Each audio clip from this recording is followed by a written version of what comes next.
சுலனாவோட வேலை அந்த அரசர் லீயோட மனசுல தனக்குன்னு ஒரு நல்ல இடத்த பிடிக்கணும், இந்த பொண்ணை நம்பலாம் அப்படிங்கிற நம்பிக்கை விதைக்கணும். அதுக்காக ஃபிட்ஸ் வந்து அவர் துடிச்சிட்டு இருக்கிறப்போ இவர் ரத்தத்தை கொடுத்து காப்பாத்துறா. சுலனாவோட ரத்தம் 2 சொட்டு வாயில விழுந்ததுமே சுயநினைவுக்கு அந்த அரசர் லீ வந்துருவாங்க. இந்த பக்கம் தன் கூட மெய்டா இருந்தவ தன்னை ரொம்ப கீழ்த்தனமா பேசி ப்ரொவோக் பண்ண அப்படிங்கிறதுக்காக தங்கச்சிக்காரி அடிச்சே கொண்டுட்டான். அதை மறைக்கிறதுக்கு ஜின்மோ ஹெல்ப் பண்றான். ஆனா இல்ல, பிரச்சனை கண்டிப்பா வேற மாதிரி போக போகுது. இப்போ நம்ம பார்க்க ஆரம்பிக்க போறது 80வது எபிசோடுங்க. இந்த பார்ட் முடிகிறப்போ நான் எவ்வளோ எபிசோட கவர் பண்ணியிருக்கேன் அப்படிங்கிறத எண்டில் சொல்கிறேன். வீடியோக்குள்ளே போகிறதுக்கு முன்னாடி என்னோட வாய்ஸ் ஓவர் ஸ்டோரி நரேஷன் எல்லாம் பிடிச்சிருந்தா லைக் பண்ணிட்டு பாருங்க. அப்படியே உங்கள் ஃப்ரெண்ட் அண்ட் ஃபேமிலி கூடயும் ஷேர் பண்ணிக்கோங்க. இது வரைக்கும் யாராவது சப்ஸ்கிரைப் பண்ண பார்த்துட்டு இருந்தீங்கன்னா மறக்காம சப்ஸ்கிரைப் பண்ணிக்கோங்க. இப்போ அவங்க வீடியோக்குள்ளே போயிடலாம். ரத்தத்தை கொடுத்து லீயை வந்து இவ வந்து காப்பாற்றிட்டா சொல்லணும். அதுக்கப்புறம் மருத்துவர் கூப்பிடுறாங்க. மருத்துவரும் செக் பண்ணி பார்த்துட்டு கரெக்டான முறையில் தான் இந்த பொண்ணு பண்ணியிருக்கா, அரசருக்கு எந்த ஒரு பிரச்சனையும் கிடையாது, அதனால வேற எதை பற்றி நம்ம பயப்பட வேண்டியது கிடையாது, கொஞ்சம் ரெஸ்ட் எடுத்தால் மட்டும் போதும்னு சொல்லிடுவாங்க. இந்த பக்கம் தங்கச்சிக்காரி தான் கட்டுறாங்க. அவளால் காமாவே இருக்க முடியல. ஜின்முவை கூப்பிட்டு இந்த மாதிரி மந்திரியார் கிட்ட இந்த பிரச்சனை போயிடுச்சு, மந்திரியார் விசாரிக்க சொல்லியிருக்காங்க, அந்த மெய்டு கடைசியாக யாரை பார்த்தா எங்கே போனா பண்ணான்னு சொல்லிட்டு அப்படி விசாரிக்கிறப்ப கண்டிப்பாக தெரிஞ்சு போயிடும். கடைசியாக இளவரசியான என்ன பார்க்கறதுக்காக தான் வந்திருந்தா, என்னோட சேம்பரை விட்டு அவள் வெளியே வரல அப்படிங்கிறது தெரிஞ்சிடும். என்ன பண்ணுறது ஜின்மு அப்படிங்கிறப்போ நீ அமைதியாக இரு, நான் என்ன எதுன்னு பார்க்குறேன் அப்படின்னு சொல்லிட்டு விசு அங்கிள் கிட்ட ஹெல்ப் கேட்குறாங்க. விசு அங்கிள் நீங்கள் நம்புறீங்களா, நான் அந்த இளவரசியை கல்யாணம் பண்ணிக்கிட்டா ஈஸியாக அரியணை ஏறிடலான்னு நினைக்கிறீங்களா அப்படிங்கிறப்போ ஆமாப்பா, அதை தவிர்த்து வேறு எந்த வழியும் கிடையாது. குறுக்கால இளவரசர் அப்படிங்கிற ஒரு கேரக்டர் இருக்கும். ஆனால் நீ இளவரசியை கல்யாணம் பண்ணிக்கிட்ட அப்படின்னா ஏதாவது ஒரு குறுக்கு வழியில் இளவரசியோட கணவன் நீ அப்படிங்கிற ரீதியில் அரியணை ஏறுறதுக்கு நிறைய வாய்ப்புகள் இருக்குது அப்படிங்கிறாங்க. சரி விசு அங்கிள், நான் இளவரசியை கல்யாணம் பண்ணிக்கிறதுக்கு ரெடியாக தான் இருக்குது, அதுக்கான வேலைகளை பார்த்துட்டு இருக்கேன். ஆனால் ஒரு விஷயத்தில் நம்ம இளவரசிக்கு ஹெல்ப் பண்ணணும். இளவரசியோட மெய்டு ஒருத்தி காணாமல் போயிருக்கா. அந்த பிரச்சனை இளவரசி தலை மேலே விழுகிறதுக்கு முன்னாடி நாம தான் அவளை காப்பாற்றணும். இதில் இன்வெஸ்டிகேஷன் இந்த மாதிரி பிரச்சனை எல்லாத்தையும் பார்த்துக்கிறது அந்த மந்திரியார் தான். அவர் அந்த காணாமல் போன மெய்டை பற்றி பெருசாக வந்து தோண்டி துருவி விசாரிக்காமல் இருக்கணும். நீங்கள் ஏதாவது ஒன்று பண்ணுங்களே, அவர் அந்த இன்வெஸ்டிகேட் பண்ணாமல் ஸ்டாப் பண்ணுறதுக்கு ஏதாவது ஒன்று பண்ணுங்களே அப்படின்றவாங்க. விசு அங்கிள் யோசிக்கிறாரு. அதுக்கப்புறமாக இந்த மந்திரியாரை வந்து மீட் பண்ணி ஆமாம், இளவரசியோட காணாமல் போன மெய்டை பற்றி நீங்கள் தான் இன்வெஸ்டிகேட் பண்ணிட்டு இருக்கீங்களாமா, ஆனால் அந்த மெய்டு பேண்டை சேர்ந்த பொண்ணு குயின் தான். அந்த பொண்ணை, அதாவது அந்த மெய்டை வந்துட்டு இளவரசிக்கு மேடாக இருக்கும்படி ஃபர்ஸ்ட் அசைன் பண்ணியிருக்காங்க. ஆனால் அந்த பொண்ணு பேண்டை சேர்ந்தவ அப்படிங்கிறது இளவரசிக்கே தெரியாது. ஸோ இளவரசி இங்கே வந்த சமயத்தில் அரசர் ஏற்றுக்காம இளவரசியை ஜஸ்ட் வந்து ஒரு அவுட் ஹவுஸில் வச்சிருந்த சமயத்தில் அந்த மெய்டை கொடுத்தது குயின். எதுக்காக? இளவரசியை வேவு பார்க்கறதுக்காக தானே, இளவரசி கிட்ட சரி தப்பு என்ன ஏதுன்னு கண்டுபிடிக்கிறதுக்காக தானே. அப்படிங்கிறப்போ என்ன பேசுகிற, இதுக்கும் குயினுக்கும் சம்மந்தமே கிடையாது. ஆமாம் எனக்கு தெரியும், ஏன்னா குயின் ஒரு பச்சை மண்ணு. அவங்க ஏதோ இளவரசிக்கு வந்து கண்டிப்பாக ஒரு மெய்டை கொடுக்கணும் அப்படிங்கிறதுக்காக கொடுத்துட்டாங்க. ஆனால் அந்த பொண்ணு வந்து இளவரசிக்கு தான் மெய்டா போகணும் அப்படிங்கிற மாதிரி நீங்கள் பிளான் பண்ணது, பேண்டை சேர்ந்த பொண்ணு அனுப்பிச்சது அப்படிங்கிறதுல உங்கள் பிளான். அந்த காணாமல் போன மெய்டை தேடி கண்டுபிடிச்சு என்னத்தை பண்ண போறீங்க அப்படிங்கிறாங்க. மந்திரியாருக்கு ஒன்றும் புரியல. என்ன நீங்கள் பாட்டுக்கு என்னமோ கண்ணப்படி பேசிக்கிட்டே இருக்கீங்க. இளவரசி கூட இருந்த ஒரு மெய்டு வந்து காணாமல் போயிருக்கா, அதை பற்றி இன்வெஸ்டிகேட் பண்ணுறதுல என்ன தப்பு இருக்குது அப்படிங்கிறாங்க. தப்பு கிடையாது, ஆனால் எனக்கும் இப்போதான் ஒரு விஷயம் பிடிப்படுது. பல வருடங்களுக்கு முன்னாடி பிடிப்பட்டுடுச்சு, ஆனால் இப்போ அரசர் கிட்ட சொல்லலான் இருக்கேன். சாவோட அப்பாவை பார்த்து நீங்கள் தான் ரகசியமாக பேசுனீங்க. அரசருக்கு அரியணை மேலே வந்து ஒரு ஆசை இருக்குது அப்படிங்கிற மாதிரி அவர் மனசை கலைச்சு உங்கள் பொண்ணை வந்து அரசர் காதலிக்கிறாரு. ஏன்னா அப்பா அரசர் வந்து தளபதியாக தான் இருந்திருப்பாரு. சாவாவையும் அவங்களுக்கு கல்யாணம் பண்ணி வச்சுட்டு உங்கள் பொண்ணு நாட்டுக்கே ராணியாவும் அப்படிங்கிற மாதிரி ஆசையை காட்டி இறந்து போன அரசரை சூழ்ச்சி பண்ணி கொள்றதுக்கான பிளானை உங்கள் நயவஞ்சகமான பேச்சால் சாவாவோட அப்பாவுக்கு புரிஞ்சும் புரியாதபடி அவரோட மனசில் இந்த வார்த்தைகளை நீங்கள் தான் விதைச்சிருக்கீங்க. அதனால இறந்து போன அரசரை அவர் சூழ்ச்சி பண்ணி கொண்டாரு. இதெல்லாம் அரசருக்கு தெரியுமா? ஒரு வகையில் இறந்து போன அரசரோட மரணத்துக்கு பின்னாடி பிளான் போட்டது. அதாவது நீங்கள் கொல்லணும் அப்படிங்கிற அந்த வார்த்தையை தான் நீங்கள் சாவோட அப்பா கிட்ட சொல்லலையே தவிர்த்து அதுக்கான என்னென்ன வேலைகளை பண்ணுமோ பண்ணிட்டீங்க. அது இப்போ இருக்கிற அரசருக்கு தெரியுமா? நீங்கள் சாவோட அப்பாவை நிறைய வாட்டி ரகசியமாக போய் மீட் பண்ணியிருக்கீங்க, அது எனக்கு நல்லாவே தெரியும் அப்படிம்பாங்க.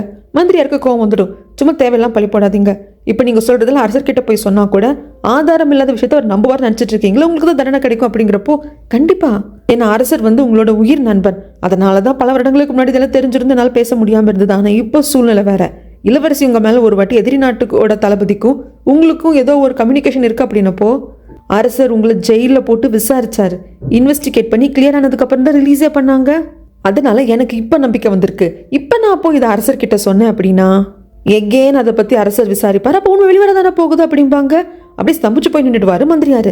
விசு இருந்துட்டு அந்த மெய்டு பொண்ணு அவள் எங்கேயோ காணாமல் போயிட்டு என்னமோ பண்ணிட்டு போகிறான், அது எதுக்கு இன்வெஸ்டிகேட் பண்ணுறீங்க விடுங்க அப்படிங்கிறப்போ இவர் மந்திரியார் கண்டுபிடிச்சிட்டாரு.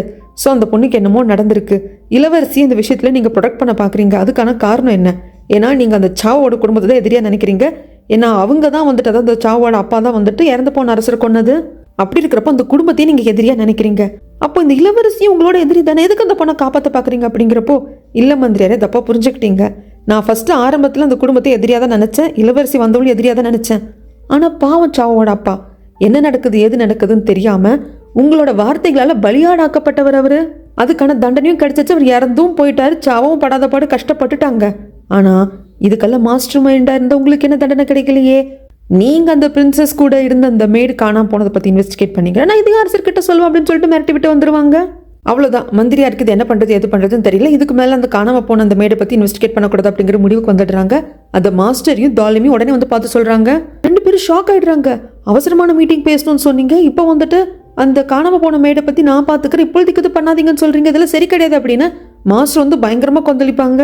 தாலும் கூட கேட்பாங்க, நான் தான் சொல்லிட்டேன் இல்லையா, இதை வந்து அப்புறமா பார்த்துக்கலாம் அப்படின்னு சொல்லிட்டு மந்திரியார் வந்துடுவாங்க. ஆனால் தாலும் விடாமல் பின்னுக்கவே வந்துட்டு இதை ஏன் பண்ணுறீங்க, ஏன் திடீர்னு இப்படிலாம் பேசுறீங்க அப்படின்னு கேட்குறப்போ நான் சொன்னதை மட்டும் செய்யுங்க அப்படின்ருவாங்க. ஆனால் தாலுமுக்கு புரிஞ்சு போச்சு, இடையில ஏதோ நடந்திருக்கு, ஆனால் என்ன அப்படிங்கிறது தெரியல. தாலும் வந்தவங்க, மாஸ்டர் இதுக்கு மேலே அந்த இளவரசியோட விஷயத்தில் எனக்கு இன்ட்ரெஸ்டே கிடையாது, உங்களுக்கு ஏதாவது இன்வெஸ்டிகேட் பண்ணணும்னா பண்ணுங்க. அந்த இளவரசி ரொம்ப சூழ்ச்சி உள்ளவளாக இருக்கா, அவள் எவ்வளவோ பண்ணுறான், நம்மளால் அவளை நெருங்க முடியல அப்படிங்கிறாங்க. தாலும் முடியல, ஈஸியாக நீங்கள் கிவ் அப் பண்ண மாதிரி என்னால் கிவ் அப் பண்ண முடியாது, அவங்களையும் குழந்தைங்க மாதிரி. ஏற்கனவே சாடோ செத்து போயிருக்கான். இந்த பொண்ணு இந்த பேண்டில் ஃபர்ஸ்ட்டாக ட்ரெயின் ஆன பொண்ணு தெரியுமா, சொலனாக்கு முன்னாடி ஒரு மிஷனுக்கு. இப்போ இந்த பொண்ணு இறந்து போயிருக்கா இல்லையா அந்த மேடு, அந்த பொண்ணோட சேர்த்து 10 ஆண்களையுமே வந்து ஒரு மிஷனுக்காக எதிரி நாட்டுக்கு அனுப்பிச்சோம். அங்கே அந்த 10 ஆண்களும் செத்து போயிட்டாங்க. இந்த பொண்ணு ஒருத்த உயிர் பொழைச்ச வந்தா. அந்த அளவுக்கு ஸ்கில் உள்ள பொண்ணு, அவள் எங்கே போனா ஏது போனா, அட உயிரோட இருக்காளா இல்லைன்னே கூட தெரியாது, நாளாக விட முடியாது அப்படின்னு கொந்தளிக்கிறப்போ, மாஸ்டர் புரியுது, ஆனால் இதில் ஏதோ ஒரு பெரிய விஷயம் இருக்குது, ஆனால் கண்டிப்பாக மாட்டோம். ஒவ்வொரு விஷயத்துக்கும் ஒரு விலை இருக்குது. இந்த இளவரசி என்னமோ பண்ணுறா, அதுக்கான விலையை அவள் கொடுத்து தான் தீரணும். அது வரைக்கும் பொறுமையாக இருங்க அப்படிம்பாங்க. மாஸ்டருக்கு என்ன பண்ணுறதுன்னு தெரியல. வெளியே வந்துட்டு அப்படியே பயங்கரமாக கத்தி கதறி அழுவார். பக்கம் போன மெய்ட்ஸ் மற்றவங்கெல்லாம் பார்த்துட்டு கூட பயந்துட்டு ஓடிடுவாங்க. அதுக்கப்புறமாங்க நாட்டிலிருந்து ஒரு செய்தி வந்து இவங்களுக்கு புறா மூலியமாக வரும். பெரியண்ணா கலெக்ட் பண்ணிட்டாரு, அதை சொல்லனா கிட்ட கொடுக்கணும். ஒரு குட்டி கலாட்டா மாதிரி பண்ணி எப்படியும் சொல்லனா கிட்டையும் அந்த கடிதம் போய் சேர்ற மாதிரி பண்ணிட்டாரு. சொல்லனா தனியாக போய் படிக்கிறப்போ அதில் வந்து இந்த பக்கம் என்ன முடிவு எடுத்திருக்காங்க, ஏன்னா அரசர் வந்துட்டு பொறுமையாக பார்த்த வரைக்கும் போதும், அவனுக்கு ஒன் லாஸ்ட் சான்ஸ் கொடுக்கலாம், அந்த லீக் வந்து தெரிஞ்சல அப்படின்னா நம்ம சும்மா அமைதியாக வந்து பார்த்துட்டு இருக்க முடியாது, போர் தான் அப்படிங்கிற மாதிரி இது பண்ணியிருப்பாரு இல்லையா. அதை வந்து இளவரசர் தான் எழுதி அனுப்பிச்சிருப்பாரு. இது வந்து சொலனா படிப்பா அப்படிங்கிறது தெரியும். ஸோ சொலனாக்காக அந்த செரி பிளாசம் ட்ரீயோட ஃப்ளவர்ஸ் மாதிரிலாம் கூட பெயிண்டிங் பண்ணி அனுப்பிச்சிருப்பாரு.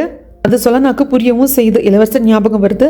எல்லா விஷயத்தையும் படித்து முடிச்சதுக்கப்புறமா அந்த பேப்பர் அப்படியே கடிச்சு மென்று முழுங்கிடுவான். இந்த பக்கம் தங்கச்சிக்காரியை பார்த்து ஜின் வந்துட்டு சொல்லுவாங்க, நீ எதுக்கும் கவலைப்படாத, அந்த காணாமல் போன மேடை பற்றி யாரும் இதுக்கப்புறம் இன்வெஸ்டிகேட் பண்ண மாட்டாங்க, தைரியமாக இரு அப்படிங்கிறாங்க. எப்படி இருக்க முடியும், இந்த கையால் தான் அவளை கொன்னேன், மற்றவங்கள அவள் காணாமல் போனான்னு நினச்சிட்டு இருக்காங்க, ஆனால் அவள் செத்துப்பட்டா அப்படிங்கிறது நம்மளுக்கு தான் தெரியும், ஏன் ஜின் என்கிட்ட கேட்க மாட்டேன்றீங்க, நான் ஏன் அவளை கொன்னேன், என்ன எதுன்னு ஏன் கேட்க மாட்டேன்றீங்க. இதை பாருமா, நான் வந்து என்ன நடந்தது எது நடந்ததுன்னு கேட்க விரும்பலை, ஆனால் என்கிட்ட சொல்கிறதுக்கு நீ தயாராக இருந்தா அந்த விஷயம் என்ன அப்படிங்கிறத கேட்குறதுக்கு நான் ரெடியாக இருக்கேன், எல்லாத்தையும் சொல்லு, எந்த ஒரு ரகசியம் இல்லாமல் பயப்படாமல் நீ என்கிட்ட எல்லாத்தையும் சொல்லு, அது வரைக்கும் உனக்கு எந்த பிரச்சனை வந்தாலும் உன்னை ப்ரொடெக்ட் பண்ணுறதுக்கு நான் ரெடியாக இருப்பேன், அதனால நரகத்துக்கே என்ன போகிறதா இருந்தாலும் சரி அப்படிம்பாங்க. 2 பேரும் அப்படி நின்று பேசிகிட்டு இருக்கிறத மந்திரியாரும் பார்ப்பாங்க. ஸோ மந்திரியாருக்கு புரிஞ்சு போச்சு இவங்க 2 பேருக்குள்ள என்னமோ இருக்குது. ஸோ இந்த இளவரசியை ப்ரொடெக்ட் பண்ணும் அப்படிங்கிறதுக்காக ஜின்மோ தான் அந்த விஸ்வாங்களை வச்சு நம்மளை வச்சு பிளாக்மெயில் பண்ணியிருக்கான் அப்படிங்கிறது புரிஞ்சு போச்சு. இந்த பக்கமாக அரசர் லீயை தான் காட்டுறாங்க. அவருக்கு தூக்கம் வரல, அந்த பொண்ணை கூப்பிடுங்க, ஸ்டோரி சொல்லுவா இல்லையா அந்த பொண்ணை கூப்பிடுங்கன்னு சொல்லிட்டு சொல்லனாவ தான் கூப்பிடுறாங்க. உன் வில்லேஜை பற்றி சொல்லு, உன் சைல்ட்ஹுட் ஸ்டோரி சொல்லு, எனக்கு தூக்கமே வரமாட்டேங்குது அப்படின்னு சொல்லிட்டு டெய்லியுமே சொல்லனா கதை சொன்னது அவர் தூங்குவார் அப்படிங்கிற மாதிரி ஒரு பாண்டே கிரியேட் பண்ணிட்டா சொல்லனா. அதுக்கப்புறம் இங்கே ஜின்மோ வந்துட்டு அரண்மனை விட்டு வெளியே தானே ஒரு வீடு இருக்கும், அங்கே வந்துட்டு இருக்கிறப்போ ஜின்மோ யோசிக்கிறாங்க, தங்கச்சிக்காரி சொல்லனா இதுக்கு ஃபாலோ பண்ணுறதுக்கு ஆட்களை செட் பண்ணா என்ன விசாரிச்சதுல அதுவும் வந்து ஜின்மோக்கு தெரிஞ்சு போச்சு.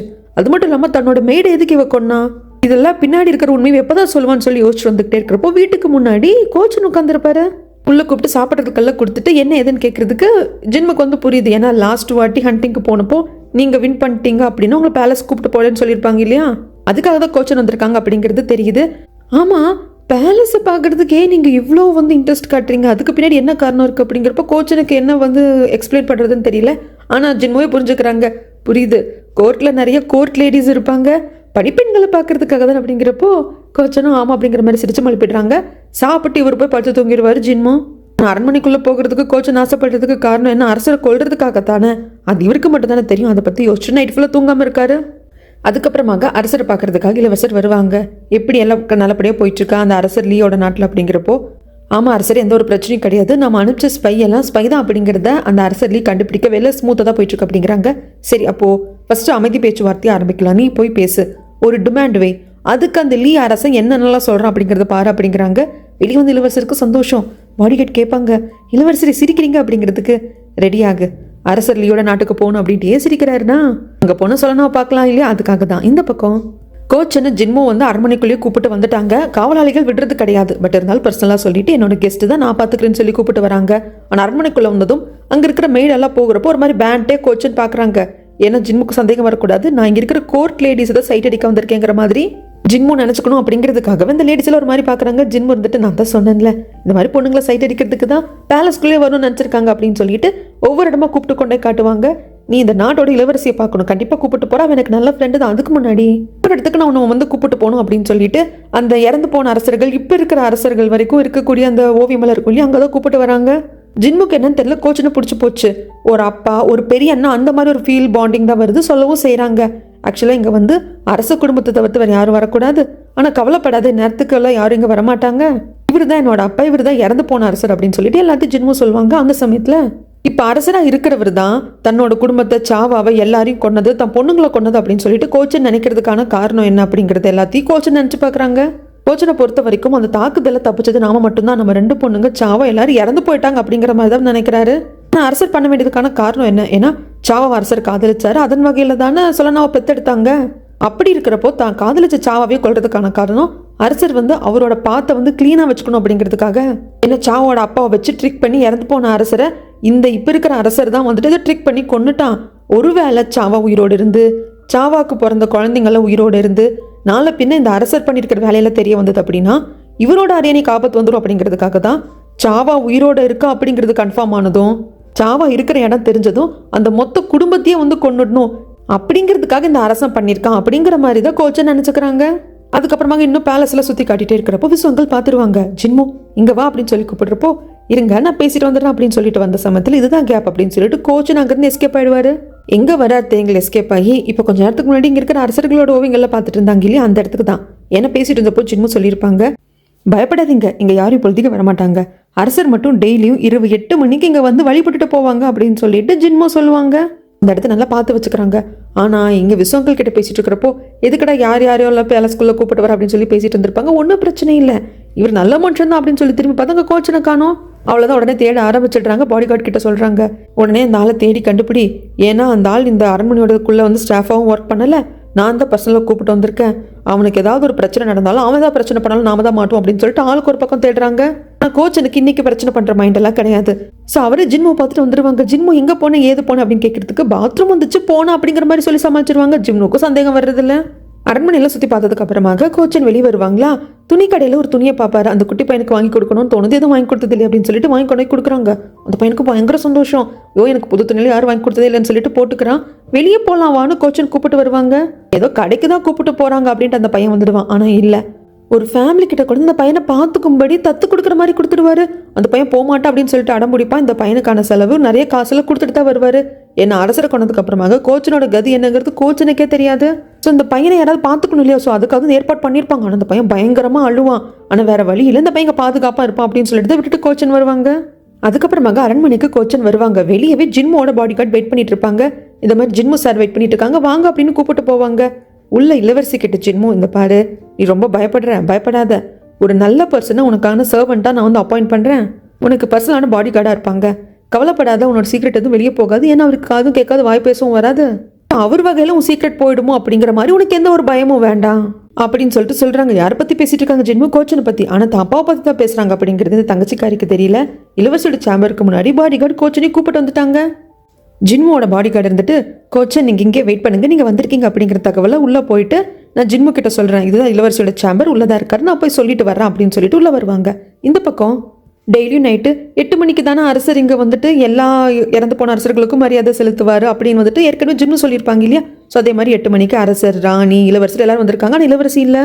அரசர் என்ன ஏதுன்னு கேட்கறதுக்கு தெரியல. இப்போல்லாம் அந்த பொண்ணு ரொம்ப டயர்டாக இருக்கா, இளவரசிக்கு லைட்டாக கோல்ட் அண்ட் ஃபீவரும் இருக்குது, அதனால ரெஸ்ட் எடுத்துட்டு இருக்காங்க அப்படிங்கிறப்போ அரசரும் சரி இவங்க எல்லாத்துக்கும் நான் மரியாதை செலுத்தினதுக்கு அப்புறமாக இளவரசி போய் பார்க்குறேன் அப்படின்னு சொல்லுவாங்க. அது நீ அறிவிச்சிரு அப்படின்னு சொல்லிட்டு கேர்டேக்கர் கிட்டே சொல்லி அனுப்புவாங்க. அங்கே கேர்டேக்கர் போகிறப்போ அங்கே ஜின்மு இருக்காங்க அப்படிங்கிறது தெரிய வருது. அரசர் வர்றப்போ இளவரசி சேம்பரில் ஜின்மு இளவரசி கூட பேசிட்டு இருக்கிறத பார்த்து என்ன பிரச்சனையாகும். ஸோ பாடிகார்டு கிட்ட சொல்லி அரசர் வரப்போறார், ஜின்மு போ சொல்லிடு அப்படிம்பாங்க. அந்த பாடிகார்டு உள்ள வந்து சொல்லுவாங்க. ஆனால் பாடிகார்டு வந்தது கோச்சன் வெளியே வெயிட் பண்ணுறாங்க அப்படிங்கிறது சொல்றதுக்கு. ஆனால் இடையில இந்த மாதிரி நடந்ததுனால அரசர் வர போறாராமா அப்படின்னதும் ஜின்மு வந்துட்டு நான் கிளம்புறேன், அரசர் வரப்ப நான் இருக்கிறது சரிப்பட்டு வராது, இதாக இருந்தாலும் நான் அப்புறமா வந்து பேசுறேன் அப்படின்னு சொல்லிட்டு வெளியே வந்துருவாங்க. வெளியே வந்ததும் கோச்சன் கேட்பாங்க நான் உள்ள வரட்டுமா அப்படிங்கிற மாதிரி செய்கையில் எனக்கு அந்த கிழட்ட அரசனை பிடிக்கல அப்படின்னு சொல்லிட்டு பயங்கர கோபத்தில் ஜின்மு போக பாடி கார்டு கோச்சனை ஃபாலோ பண்ணிட்டே வந்துருவாங்க. அப்போ மந்திரியாரோட ஃப்ரெண்டான அமைச்சரும் பார்ப்பாங்க. இப்பெல்லாம் என்னன்னு தெரியல, ஜின்முவோட நடவடிக்கை கொஞ்சம் வித்தியாசமா இருக்கு அப்படிங்கிற சமயத்தில் பார்த்துட்டு இருக்கிற மந்திரியாரு கோச்சனை இவருக்கு தெரியும் இல்லையா, அடையாளம் நல்லா தெரியும், போகிறது கோச்சன் மாதிரியே இருக்கே அப்படின்னு பார்ப்பாங்க. ஆனால் நல்லா தெரியறதில்ல, ஏன்னா கோச்சன் போயிட்டு இருக்காரு, கோச்சனை பின்னாடி தான் இவர் பார்க்குறாரு. நல்ல கிளாரிட்டி அது கோச்சன் தானே அப்படிங்கிற மாதிரி இவருக்கு தோணலை. இந்த பக்கமாக இளவரசி சாம்பருக்கு இளவரசிக்கு தான் உடம்பு சரியில்லைன்னு சொன்னாங்களே, பார்க்கறதுக்காக அரசர் வந்துடுவார். இங்கே சீன் அப்படியே கட் பண்ணா ஜின்மு அவரோட வீட்டுக்கு வந்துட்டு கோச்சனை கூப்பிட்டு வந்திருப்பாங்க. ட்ரிங்க்ஸ் எல்லாம் ஊற்றி கொடுத்து பேசிகிட்டே இருக்காங்க. இளவரசிக்கு வந்து இன்னைக்கு உங்களை அறிமுகப்படுத்தி வைக்கலான்ட்டு இருந்தால் முடியல, நாளைக்கு நான் உங்களுக்கு அறிமுகப்படுத்தி வைக்கிறேன், இளவரசிக்கு வந்து பர்சனல் பாடி கார்டாக இருங்க, இளவரசி வந்து ரொம்ப பயந்து போயிருக்கா, அவ்வளோ பத்திரமா பார்த்துக்கோங்க அப்படின்னு சொல்லிட்டு நிறைய குடிச்சதுனால அப்படியே ஜின்மு மயங்கி போயிடுவாங்க. அப்போ தான் கோச்சன் யோசிப்பாங்க, நீ ஜின்முவை பிடிச்சிக்கோ, ஜின்முக்கு வந்து இப்போ இருக்கிற அரசரை பிடிக்காது, ஏன்னா ஜின்முவோட அப்பாவான இறந்து போன அரசரை சூழ்ச்சி பண்ணி கொன்னதை இப்போ இருக்கிற அரசர் தான் அப்படின்னு சொல்லிட்டு அவன் நினைக்கிறான். ஸோ அவனை பிளானுக்கு யூஸ் பண்ணிக்கோ, யூஸ் பண்ணுறது மட்டும் இல்லாமல் நாளைக்கு நீ அரசரை கொண்டதுக்கு அப்புறமாக இதை பண்ணது ஜின்மோ தான் அப்படின்னு சொல்லிடு, ஜின்மு கிட்டேயும் சொல்லு அரசரை கொள்றதுக்கு நான் ஹெல்ப் பண்ணுறேன்னு சொல்லி அவன் கண்டிப்பாக ஏற்றுப்பான், ஏன்னா அந்த அளவுக்கு கொலவெறியில தான் இருக்கா, நீ அரசரை கொண்டுட்டு பள்ளி ஜின்மு மேலே தூக்கி போட்டுரு, அதுக்கப்புறமா உனக்கு எந்த பிரச்சனையும் வராது, எதிரி நாடாக இருக்கிற நாங்கள் தான் உன்னை அசாசினா அரசரை கொள்றதுக்கு அனுப்பிச்சோம் அப்படிங்கிற மாதிரி பிரச்சனை வராது அப்படின்னு சொல்லிட்டு அந்த எதிரி நாட்டோட தளபதி நம்மளுக்கு தெரியும் இல்லைங்களா, அவர் தான் இத்தனை விஷயங்களையும் கோச்சனுக்கும் சொல்லியிருப்பாங்க. ஆனால் கோச்சனுக்கு ஜின்மோ பார்க்குறப்ப கஷ்டமாக இருக்குது. டேபிள்லேயே படுத்து தூங்கின ஜின்மோவை கொண்டு வந்து படுக்கையில் படுக்க வச்சுட்டு, ஜின்மோ என்னால் இந்த பிளான்குள்ளே உன்னை கொண்டு வர்றதுக்கு எனக்கு மனசு வரல, நீ நல்லா வாழ வேண்டிய பையன், நான் அரசரை என்னைக்கு கொல்றனோ அன்னைக்கே என்னோட உயிரும் போயிடும், நான் அரசரை கொன்னதுக்காக கண்டிப்பாக கூட இருக்கிற காவலர்கள் என்னை கொன்றுவாங்க, அப்படி இல்லைனாலும் நானே வந்து என்னை கொன்னுக்குவேன், சூசைட் பண்ணிப்பேன், ஏன்னா அதுக்கப்புறம் எனக்கு வாழ்கிறதுக்கு எந்த ஒரு சோர்ஸும் இல்லை, ஏன் வாழணுங்கிறது எனக்கு தெரியல, அரசரை கொல்றதுக்காக தான் நான் வாழ்கிறேன், நான் வாழ்கிறதுக்கு அர்த்தமாக இருந்தால் ஃபேமிலி இப்போ என்கிட்ட இல்லை, அதனால் உனக்கு எந்த பிரச்சனையும் வரக்கூடாதுன்னு நினைக்கிறேன், உன்னை இதுக்குள்ள நான் கொண்டு வர மாட்டேன் அப்படின்னு சொல்லிட்டு மனசுக்குள்ளேயே சொல்லிட்டு இவர் வெளியே வந்துடுவார். இவர் கரெக்டாக வெளியே வர்றதுக்கும் விஸ்வ அங்கிள் கரெக்டாக உள்ள வர்றப்போ பார்த்துருவாங்க. பாடி கார்டு கிட்டே கேட்பாங்க யார் என்னதுன்னு சொல்லிட்டு, ஹண்டிங்க்கு போகிறா இல்லையா ஜின்மு சார், அங்கே ஃப்ரெண்டானவர் அப்படிங்கிறப்போ எங்கே போய் யாரை பழகினாலும் ஈஸியாக வீட்டுக்குள்ளே விட்டுருவீங்களா, என்னதான் சொல்கிறது அப்படின்னு சொல்லிட்டு விஸ்வ அங்கிள் உள்ள வருவார். இந்த பக்கம் அரசலி டெய்லியும் பெட் டைம் ஸ்டோரி சொல்லனா சொல்லி கேட்குறதே வழக்கமாக வச்சுருக்காங்க. டெய்லி ஒரே கதை தான் சொல்லனா சொல்கிறா, எங்கள் வில்லேஜ் இப்படி, என் தங்கச்சி கூட இப்படி வாழ்ந்தேன், அம்மா அப்பா இப்படிங்கிற அதே கதை தான், ஆனால் அதையும் சலிக்காமல் கேட்குறாரு. அப்படி கதை கேட்டுக்கிட்டே இருக்கிறப்ப டக்குன்னு சொல்லனோட கையை பிடிச்சு பார்ப்பாங்க. அதில் அந்த ஃபிங்கரில் வந்து லைட்டாக கட்டு போட்டிருப்பா, ஏன்னா இவருக்கு பிளட் கொடுக்கறதுக்காக இவ ஃபிங்கர் டிப்பை இவளே வந்து கடிச்சு ரத்தம் வர வச்சிருப்பா இல்லையா, அதை பார்த்ததுக்கு அப்புறமாக நீ போகலாம், இதுக்கப்புறம் இப்படி பண்ணாத அப்படின்னு சொல்லிட்டு திரும்பி படுத்துப்பாங்க. அதுக்கப்புறம் சொல்லனா வந்து லெட்டர் எழுத ஆரம்பிப்பா, இந்த மாதிரி அவர் கொஞ்சம் உடம்பு சரியில்லாமல் இருக்காரு, அப்படி அவர் உடம்பு சரியில்லாமல் இருந்தப்போ நான் தான் பிளட்டு கொடுத்து காப்பாற்றினேன், அவர் ஒரு கொடூரமான அரசன் தான், பட் இருந்தாலும் அவர்கிட்டயும் ஒரு நல்ல பக்கம் இருக்குது, அவருக்கு ஏதோ ஒரு பிரச்சனை இருக்குது, அதை வெளியே சொல்ல முடியாமல் அவர் இருக்கிற சூழ்நிலையை பார்க்குறப்போ எனக்கு கொஞ்சம் பரிதாபமாக தான் இருக்குது அப்படின்னு சொல்லிட்டு என்னென்னலாம் பண்ணாலும் அதில் டீட்டெயில்ஸை எழுதி அனுப்பிச்சிடுறா. இது தாலும் கைக்கு வந்துடுது. அதை படிக்கிற தாலும்கே ஷாக்காக இருக்கும், எனது இவ பிளட்டை கொடுத்து அந்த அரசர்லையே காப்பாற்றினாலும் அப்படிங்கிற சமயத்தில் இவர் வருவார், நம்ம இளவரசர் என்ன ஏது அப்படிங்கிறதுக்கு இல்லை சொல்லனா கிட்ட லெட்டர் வந்திருக்கு நீங்களே படிங்க அப்படிம்பாங்க. படிச்ச இளவரசருக்கு என்னது அந்த அரசலையை காப்பாற்றுறதுக்காக இவர் ரத்தத்தை கொடுத்தாலும் அப்படிங்கிற சமயத்தில் சொல்லனா கரெக்டாக தான் பண்ணியிருக்கா இளவரசே, இப்படி பண்ணாதான் அரசர் லியோட மனசை ஜெயிக்க முடியும் அப்படிங்கிறதுக்கு, என்னது ஜெயிக்கணுமா, அவன் மனசை என்னத்துக்கு ஜெயிக்கணும், அவன் மனசை ஜெயிக்கிறதுக்காக ஒன்றும் போக கிடையாது, அவன் மனசை மாற்றுறதுக்காகவும் நம்ம வைக்கிற டிமாண்டுக்கு ஓகே சொல்கிறதுக்காக அங்கே போயிருக்கா அப்படிங்கிறாங்க. ஆமாம் இளவரசரி, இப்போ நான் மட்டும் என்ன சொன்னேன், இப்போ அங்கே சொல்லனா போயிருக்கா அப்படிங்கிறது அந்த அரசர் லீயோட உமனாக மாறுறதுக்கு கிடையாது, இங்கிருந்து அவள் ஸ்பையாக போயிருக்கா அப்படிங்கிறாங்க. இதை பாருங்க தாலும், எனக்கு லெக்சர் எடுக்காதீங்க, சொல்லனா அவனோட உமனாக மாறுறதுக்கு அங்கே போகலன்னு எனக்கு தெரியும், ஆனால் அந்த அரசர் லீ சொல்லனா எந்த பார்வையில் பார்க்குறாங்கிறது எப்படி தெரியும், ஒரு ஆம்பளைக்கு அவன் உயிரை காப்பாற்றுறதுக்காக ஒரு பொண்ணு அவன் நினைவறிஞ்சு ரத்தத்தை கொடுத்துருக்கா அப்படிங்கிறப்போ அந்த ஆம்பளை எந்த கண்ணோட்டத்தில் அந்த பொண்ணை பார்ப்பான், இல்லை உடனே போகணும், என்னம்மா எல்லாமே கைமீறி போகிற மாதிரி இருக்குது அப்படிங்கிறப்போ இளவரசரே அவசரப்படாதீங்க, அரசர் வந்து ஒரு விஷயங்களை வச்சுதான் அதெல்லாம் பிளான் பண்ணியிருக்காரு, அதெல்லாம் கெட்டு போயிடும் அப்படிங்கிறப்போ இதை வந்து இளவரசர் கேட்குற மாதிரி இல்லை.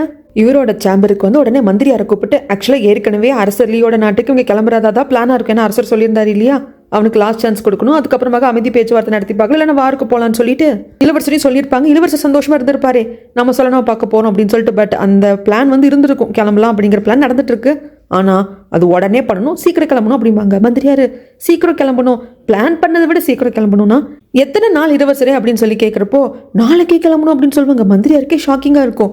உடனே இளவரசர் அரசரை போய் பார்த்து பேசிடுவாங்க. அரசருக்கும் ஷாக்கு தான், ஏன்பா போகிற பிளான் இருக்குதான், ஆனால் இவ்வளோ சீக்கிரமாக நாளைக்கே போகணுமா அப்படிங்கிறாங்க. இல்லை அரசர் எதுவாக இருந்தாலும் சூட்டோட சூட்டாக பேசி முடிச்சிடணும் அப்படிங்கிறப்போ ஆக்சுவலாக அரசருக்கு புரியுது, சொல்லனா அவன் ஒன் சைடாக லவ் பண்ணுறான் அப்படின்னு சொல்லிட்டு நம்ம இளவரசர் சொல்லிட்டார் இல்லையா, ஸோ ஏதோ ஒரு வகையில் அங்கே சொலனாவை பார்க்கறதுக்காக தான் இளவரசர் போகிறாரு அப்படிங்கிறது புரிஞ்சு போச்சு. சரிப்பா, நீ நாளைக்கே கிளம்ப, எனக்கு ஒரு ப்ராமிஸ் பண்ணி கொடு. அந்த அரசர்லேயே நீ எந்த வகையிலும் ப்ரொவோக் பண்ணிடக்கூடாது. நான் கொடுக்குற லெட்டரை மட்டும் கொண்டே கொடு.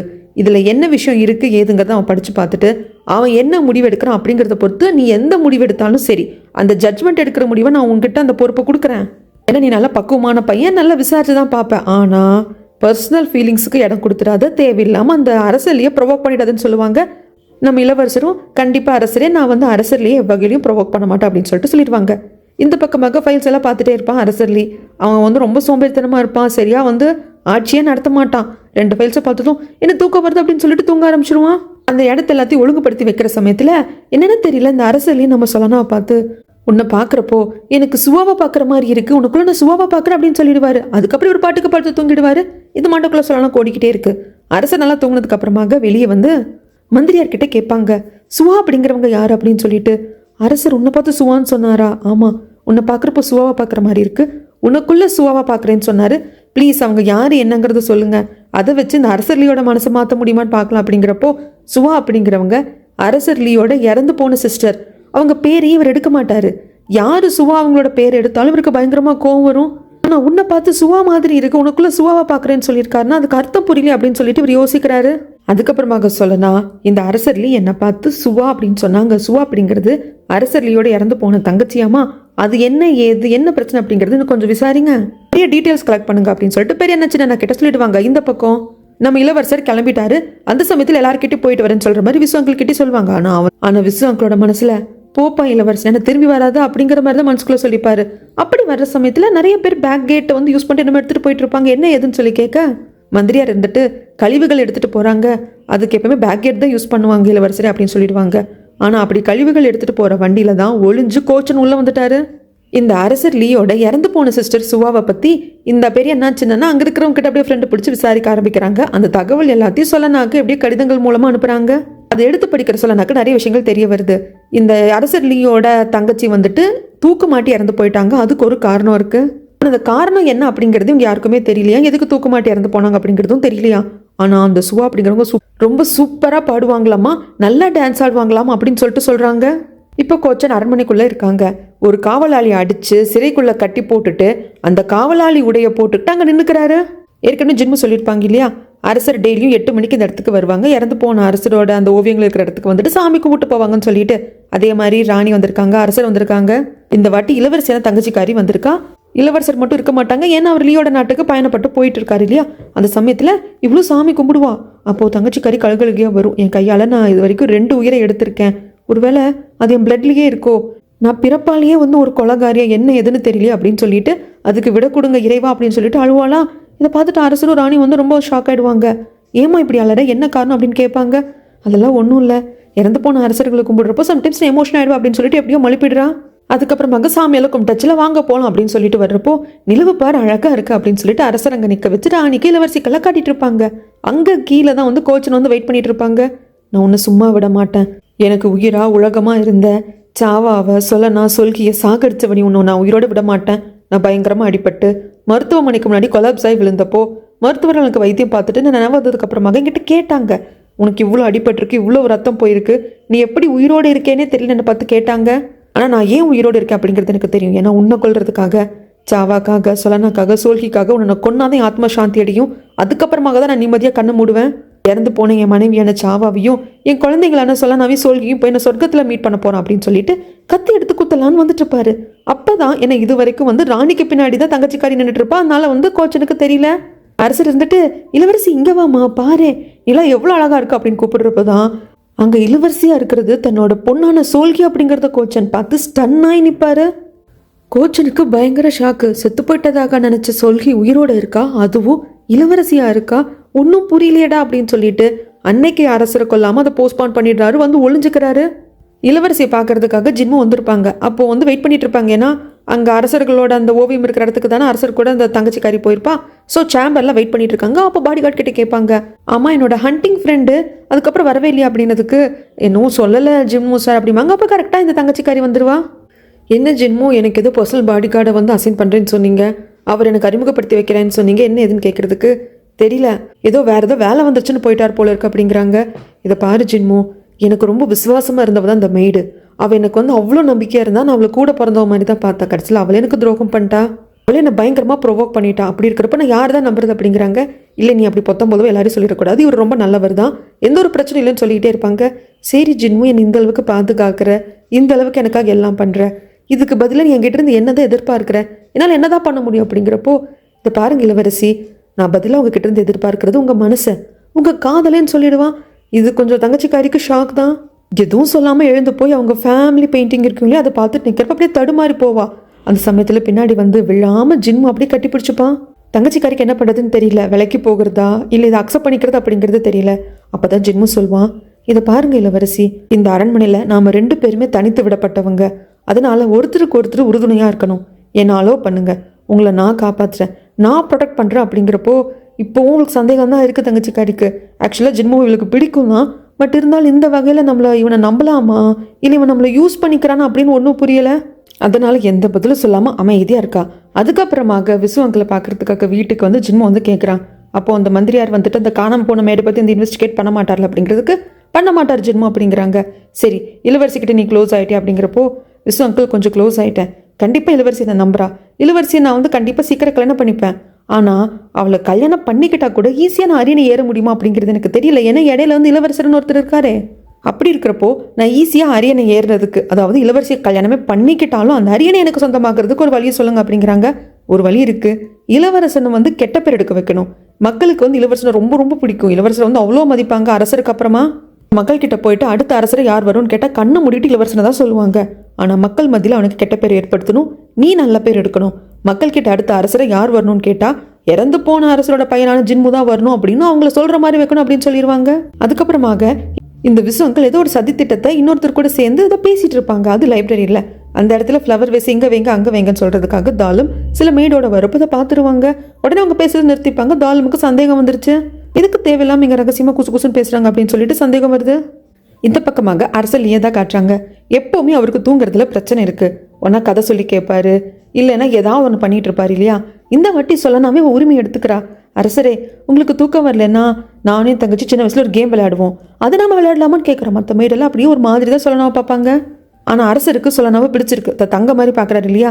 சரி நம்ம வந்து விளையாடலாம் அப்படிங்கிறாங்க. அந்த சமயத்தில் இதை பாருங்கள், இது வந்து வார்த்தை விளையாட்டு, அடுக்கடுக்கு வார்த்தைகளாக பேசணும், அதாவது சலசல விறுவிறு அந்த மாதிரி பேசணும் அப்படின்னு சொல்லிட்டு விளையாடுறாங்க. இந்த அரசர் வந்து பயங்கரமான கடுமையாக இருப்பான், எல்லாருக்கிட்டையும் வந்து அப்படி உக்ரமாக இருப்பான். ஆனால் சொலனா கிட்ட ரொம்ப சாஃப்டாக இருப்பான், ரொம்ப பொறுமையாக பேசுவான். சொலனா கிட்ட தான் சிரிச்சே பேசுவான். ஸோ அரசர் லீயோட மனசில் ஒரு நல்ல இடத்த தான் சொலனா பிடிச்சிருக்கா. அதுவும் அரசர் லீக்கு சொலனா மேலே இருக்கிறது காதல் கிடையாது, தங்க சுவா மாதிரி பார்க்குறாரு. அதுக்கப்புறம் சொலனாக்கு ஒரு ஐடியா வருது. அதனால அந்த மந்திரியார் கிட்ட வந்து, நீங்கள் அரசர் வாக்கிங் வர்றப்போ லாண்ட்ரி ஏரியா பக்கமாக ஒரு வர்ற மாதிரி பார்த்துக்கோங்க, அதை மட்டும் பண்ணுங்க, அந்த ஒரு ஃபேவர் மட்டும் பண்ணுங்கன்னு கேட்டுப்பாங்க. அதுக்கும் இந்த மந்திரியார் சரின்னு சொல்லிடுவாங்க. அடுத்த நாள் அரசர் வாக்கிங்க்கு வரப்போ, அரசரை இந்த பக்கமாக போக வேண்டாம், பாதையில் வந்து ஏதோ வேலை நடந்துட்டு இருக்கு, நம்ம இந்த பக்கமாக போகலாம் அப்படின்னு சொல்லி கூப்பிட்டு வருவாங்க. லாண்ட்ரி ஏரியா பக்கமாக அரசர் லீவ் வர்றாங்க அப்படிங்கிறது சொலனாக்கு தெரிவிக்கப்படுது. அவன் அங்கே தான் இருக்கா. சொலனா பாட்டு பாடி நடனம் ஆட ஆரம்பிக்கிறா. ஏன்னா இந்த அரசர் லீயோட தங்கச்சி நல்லா பாடுவாங்க, நல்லா ஆடுவாங்க அப்படிங்கிறது இவளுக்கு தெரியும் இல்லையா. ஸோ தன்னை அவர் தங்கச்சி மாதிரி பார்க்குறாரு அப்படின்னா இன்னும் நாம தான் அவர் தங்கச்சி அப்படிங்கிறத நம்ப வைக்கணும் அப்படிங்கிறதுக்காக இந்த விஷயத்த பண்ணுறா. அரசர்லையும் பார்க்குறாரு. மெய் மருந்து பார்த்து நின்றுட்டு இருக்கிறப்போ நம்ம இளவரசர் வந்துட்டார் அப்படிங்கிற தகவல் கிடைக்குது. மந்திரியார் சொல்லுவாங்க, அரசரே அந்த நாட்டோட இளவரசர் வந்திருக்காரு அப்படிங்கிறப்போ பார்க்கறதுக்காகலாம் போக முடியாது, வேணும்னா அந்த இளவரசனை நான் இருக்கிற இடத்துக்கு வர சொல்லுங்க அப்படின்னு சொல்லிட்டு சொலனாவை பார்க்க போய் நிற்பாங்க. சொலனா அப்படியே பாட்டு பாடிட்டு டான்ஸ் ஆடிட்டே இருந்தவ அரசரே நிற்கிறப்போ, ரொம்ப நல்லா பாடுற, நல்லா உனக்கு குரல் வளம் இருக்குது, நல்லா டான்ஸ் ஆடுற அப்படின்னு சொல்லிட்டு உன் கை ரொம்ப சில்லுன்னு இருக்குமே, ரொம்ப குளிர் தான் அப்படின்னு சொல்லிட்டு ஆதரவாக கையை பிடிக்கிறதுக்கு, அதான் இளவரசர் இங்கேயே பார்க்க வர சொல்லிட்டாங்க இல்லையா, அதை நம்ம இளவரசர் வந்து கரெக்டாக பார்த்துருவாரு. அப்படியே ஒரு திக்குன்னு இருக்கும். எப்படி இருக்கும், இன்னொருத்தனோட கையை பிடிச்சிட்டு சொல்ல நினைக்கிறத பார்க்குறப்போ இளவரசரால் ஏற்றுக்கவே முடியல. ஆனால் பக்கத்தில் இருக்கிற மந்திரியார், பார்த்தீங்களா இளவரசரே, சொல்லனா வேலையை பர்ஃபெக்டாக பண்ணிட்டு இருக்கா, நீங்கள் வேணா பாருங்களேன், நம்ம அரசர் நினச்ச மாதிரி ஒரு பாசிட்டிவான ரிசல்ட் தான் கிடைக்க போகுது அப்படிங்கிறப்போ இளவரசருக்கு எவ்வளோ கோவம் இருக்கும்னு நம்மளுக்கு தான் தெரியும். நான் இந்த நாட்டில் இருக்கிற நம்ம பேண்டை உடனே நம்ம நாட்டுக்கு திரும்பும்படி ஆணையிடுறேன் அப்படிம்பாங்க. இளவரசரையெல்லாம் நல்லா தானே போயிட்டு இருக்கு, ஏன் அப்படின்னு மந்திரியார் கேட்கறதுக்கு நான் சொல்றதை செய்யுங்க அப்படின்னு 2 எட்டு முன்னாடி வந்து நிற்பாங்க. அப்போ அவங்க சைடு இருக்கிற ஆட்கள் வந்து அறிவிப்பாங்க, இந்த நாட்டோட இளவரசர் வந்திருக்காங்கன்னு சொல்லிட்டு. சொல்லனாக்கு அப்புறம் தான் ஸ்ட்ரைக்கே ஆகும். டக்குன்னு விலகி நின்றுப்பா. ஆனால் இந்த அரசர் லீவெல்லாம் பார்க்கவே இல்லை. நம்ம இளவரசர் சொலனாவை தான் பார்த்துக்கிட்டே இருப்பாரு. அதுக்கப்புறமாக இந்த அரசர் லீ கிட்ட பேச வராங்க. இந்த மாதிரி எங்கள் அரசர் மருந்து கொடுத்து அனுப்பிச்சாரு, கடைசியாக நீங்கள் நாட்டுக்கு வந்தப்போ உங்ககிட்ட சீல் வைக்கிறதுக்கு உங்கள் ராயல் சீல் இல்லை அப்படின்ட்டு கையை அறுத்துக்கிட்டு தானே சத்தியம் பண்ணீங்க. ஸோ அதுக்காக ஹீல் ஆகிறதுக்காக மெடிசன் அப்படிங்கிறப்போ அப்போவே எடுத்து வச்சு அந்த தைலத்தை கையில் தேய்ச்சிக்கிட்டு எல்லாம் முடிஞ்சு போச்சு. இப்போ நீங்கள் எதுக்கு வந்தீங்கிறத சொல்லுங்கள். இல்லை இப்போது உங்களை நான் எங்கே கிட்னாப் பண்ணி வைக்கிறதுன்னு யோசிக்கணுமா அப்படின்னு சொல்லிட்டு நக்கலாக தான் கேட்குறேன். என்னை ஃபஸ்ட்டே இளவரசரை இந்த அரசலி தானே கிட்னாப் பண்ணி வச்சுருப்பான். அது இளவரசனும் சிரிச்சிட்டு, இதை பாருங்கள், இந்த வின்டர் டைமில் உங்கள் நாடு ரொம்ப நல்லா இருக்குமாமே, ஸோ அதனால் அதை நான் பார்க்குறதுக்காக வந்தேன், ஜஸ்ட் ஒரு டூர் மாதிரி தான் அப்படின்னு சொல்லிட்டு நிறுத்துறப்போ அரசரில் இருந்துட்டு, சரி அப்போ நீங்கள் தங்கிங்க நாட்டை சுற்றி பார்க்குறீங்கன்னா ஓகே, உங்களுக்கு வேணால் நான் வந்து மெய்டை அலாட் பண்ணட்டுமோ அப்படிங்கிற சமயத்தில் தாராளமாக அலாட் பண்ணுங்க. ஏன் நானே பிக் பண்ணிக்க கூடாதா? இந்த நாட்டில் இருக்கிற எல்லாமும் அரசரான லீ உங்களுக்கு சொந்தமானது தான். பட் இருந்தாலும் அந்த மெய்டை நான் பிக் பண்ணிக்கிறேன், அவங்க தான் எனக்கு வந்து சர்வ் பண்ணும் அப்படின்னு சொல்லிட்டு சொல்லானாவை பிக் பண்ணுவாங்க. ஆனால் உடனே சொல்லானா இருந்துட்டு, இல்லை என்னை மன்னிச்சிருங்க, நீங்கள் இன்னொரு நாட்டோட இளவரசராகவே இருந்தாலும் சரி அரசர் லீக்கு மட்டும் தான் நான் பணிப்பெண்ணா இருப்பேன் அப்படின்னு சொல்லிட்டு மறுத்துருவாங்க. ஆனால் நீங்கள் இவ்வளோ தூரம் கேட்கறதுனால உங்களுக்கு வந்து அரண்மனை சுற்றி காட்டுற அப்படின்னு சொல்லிடுவாங்க.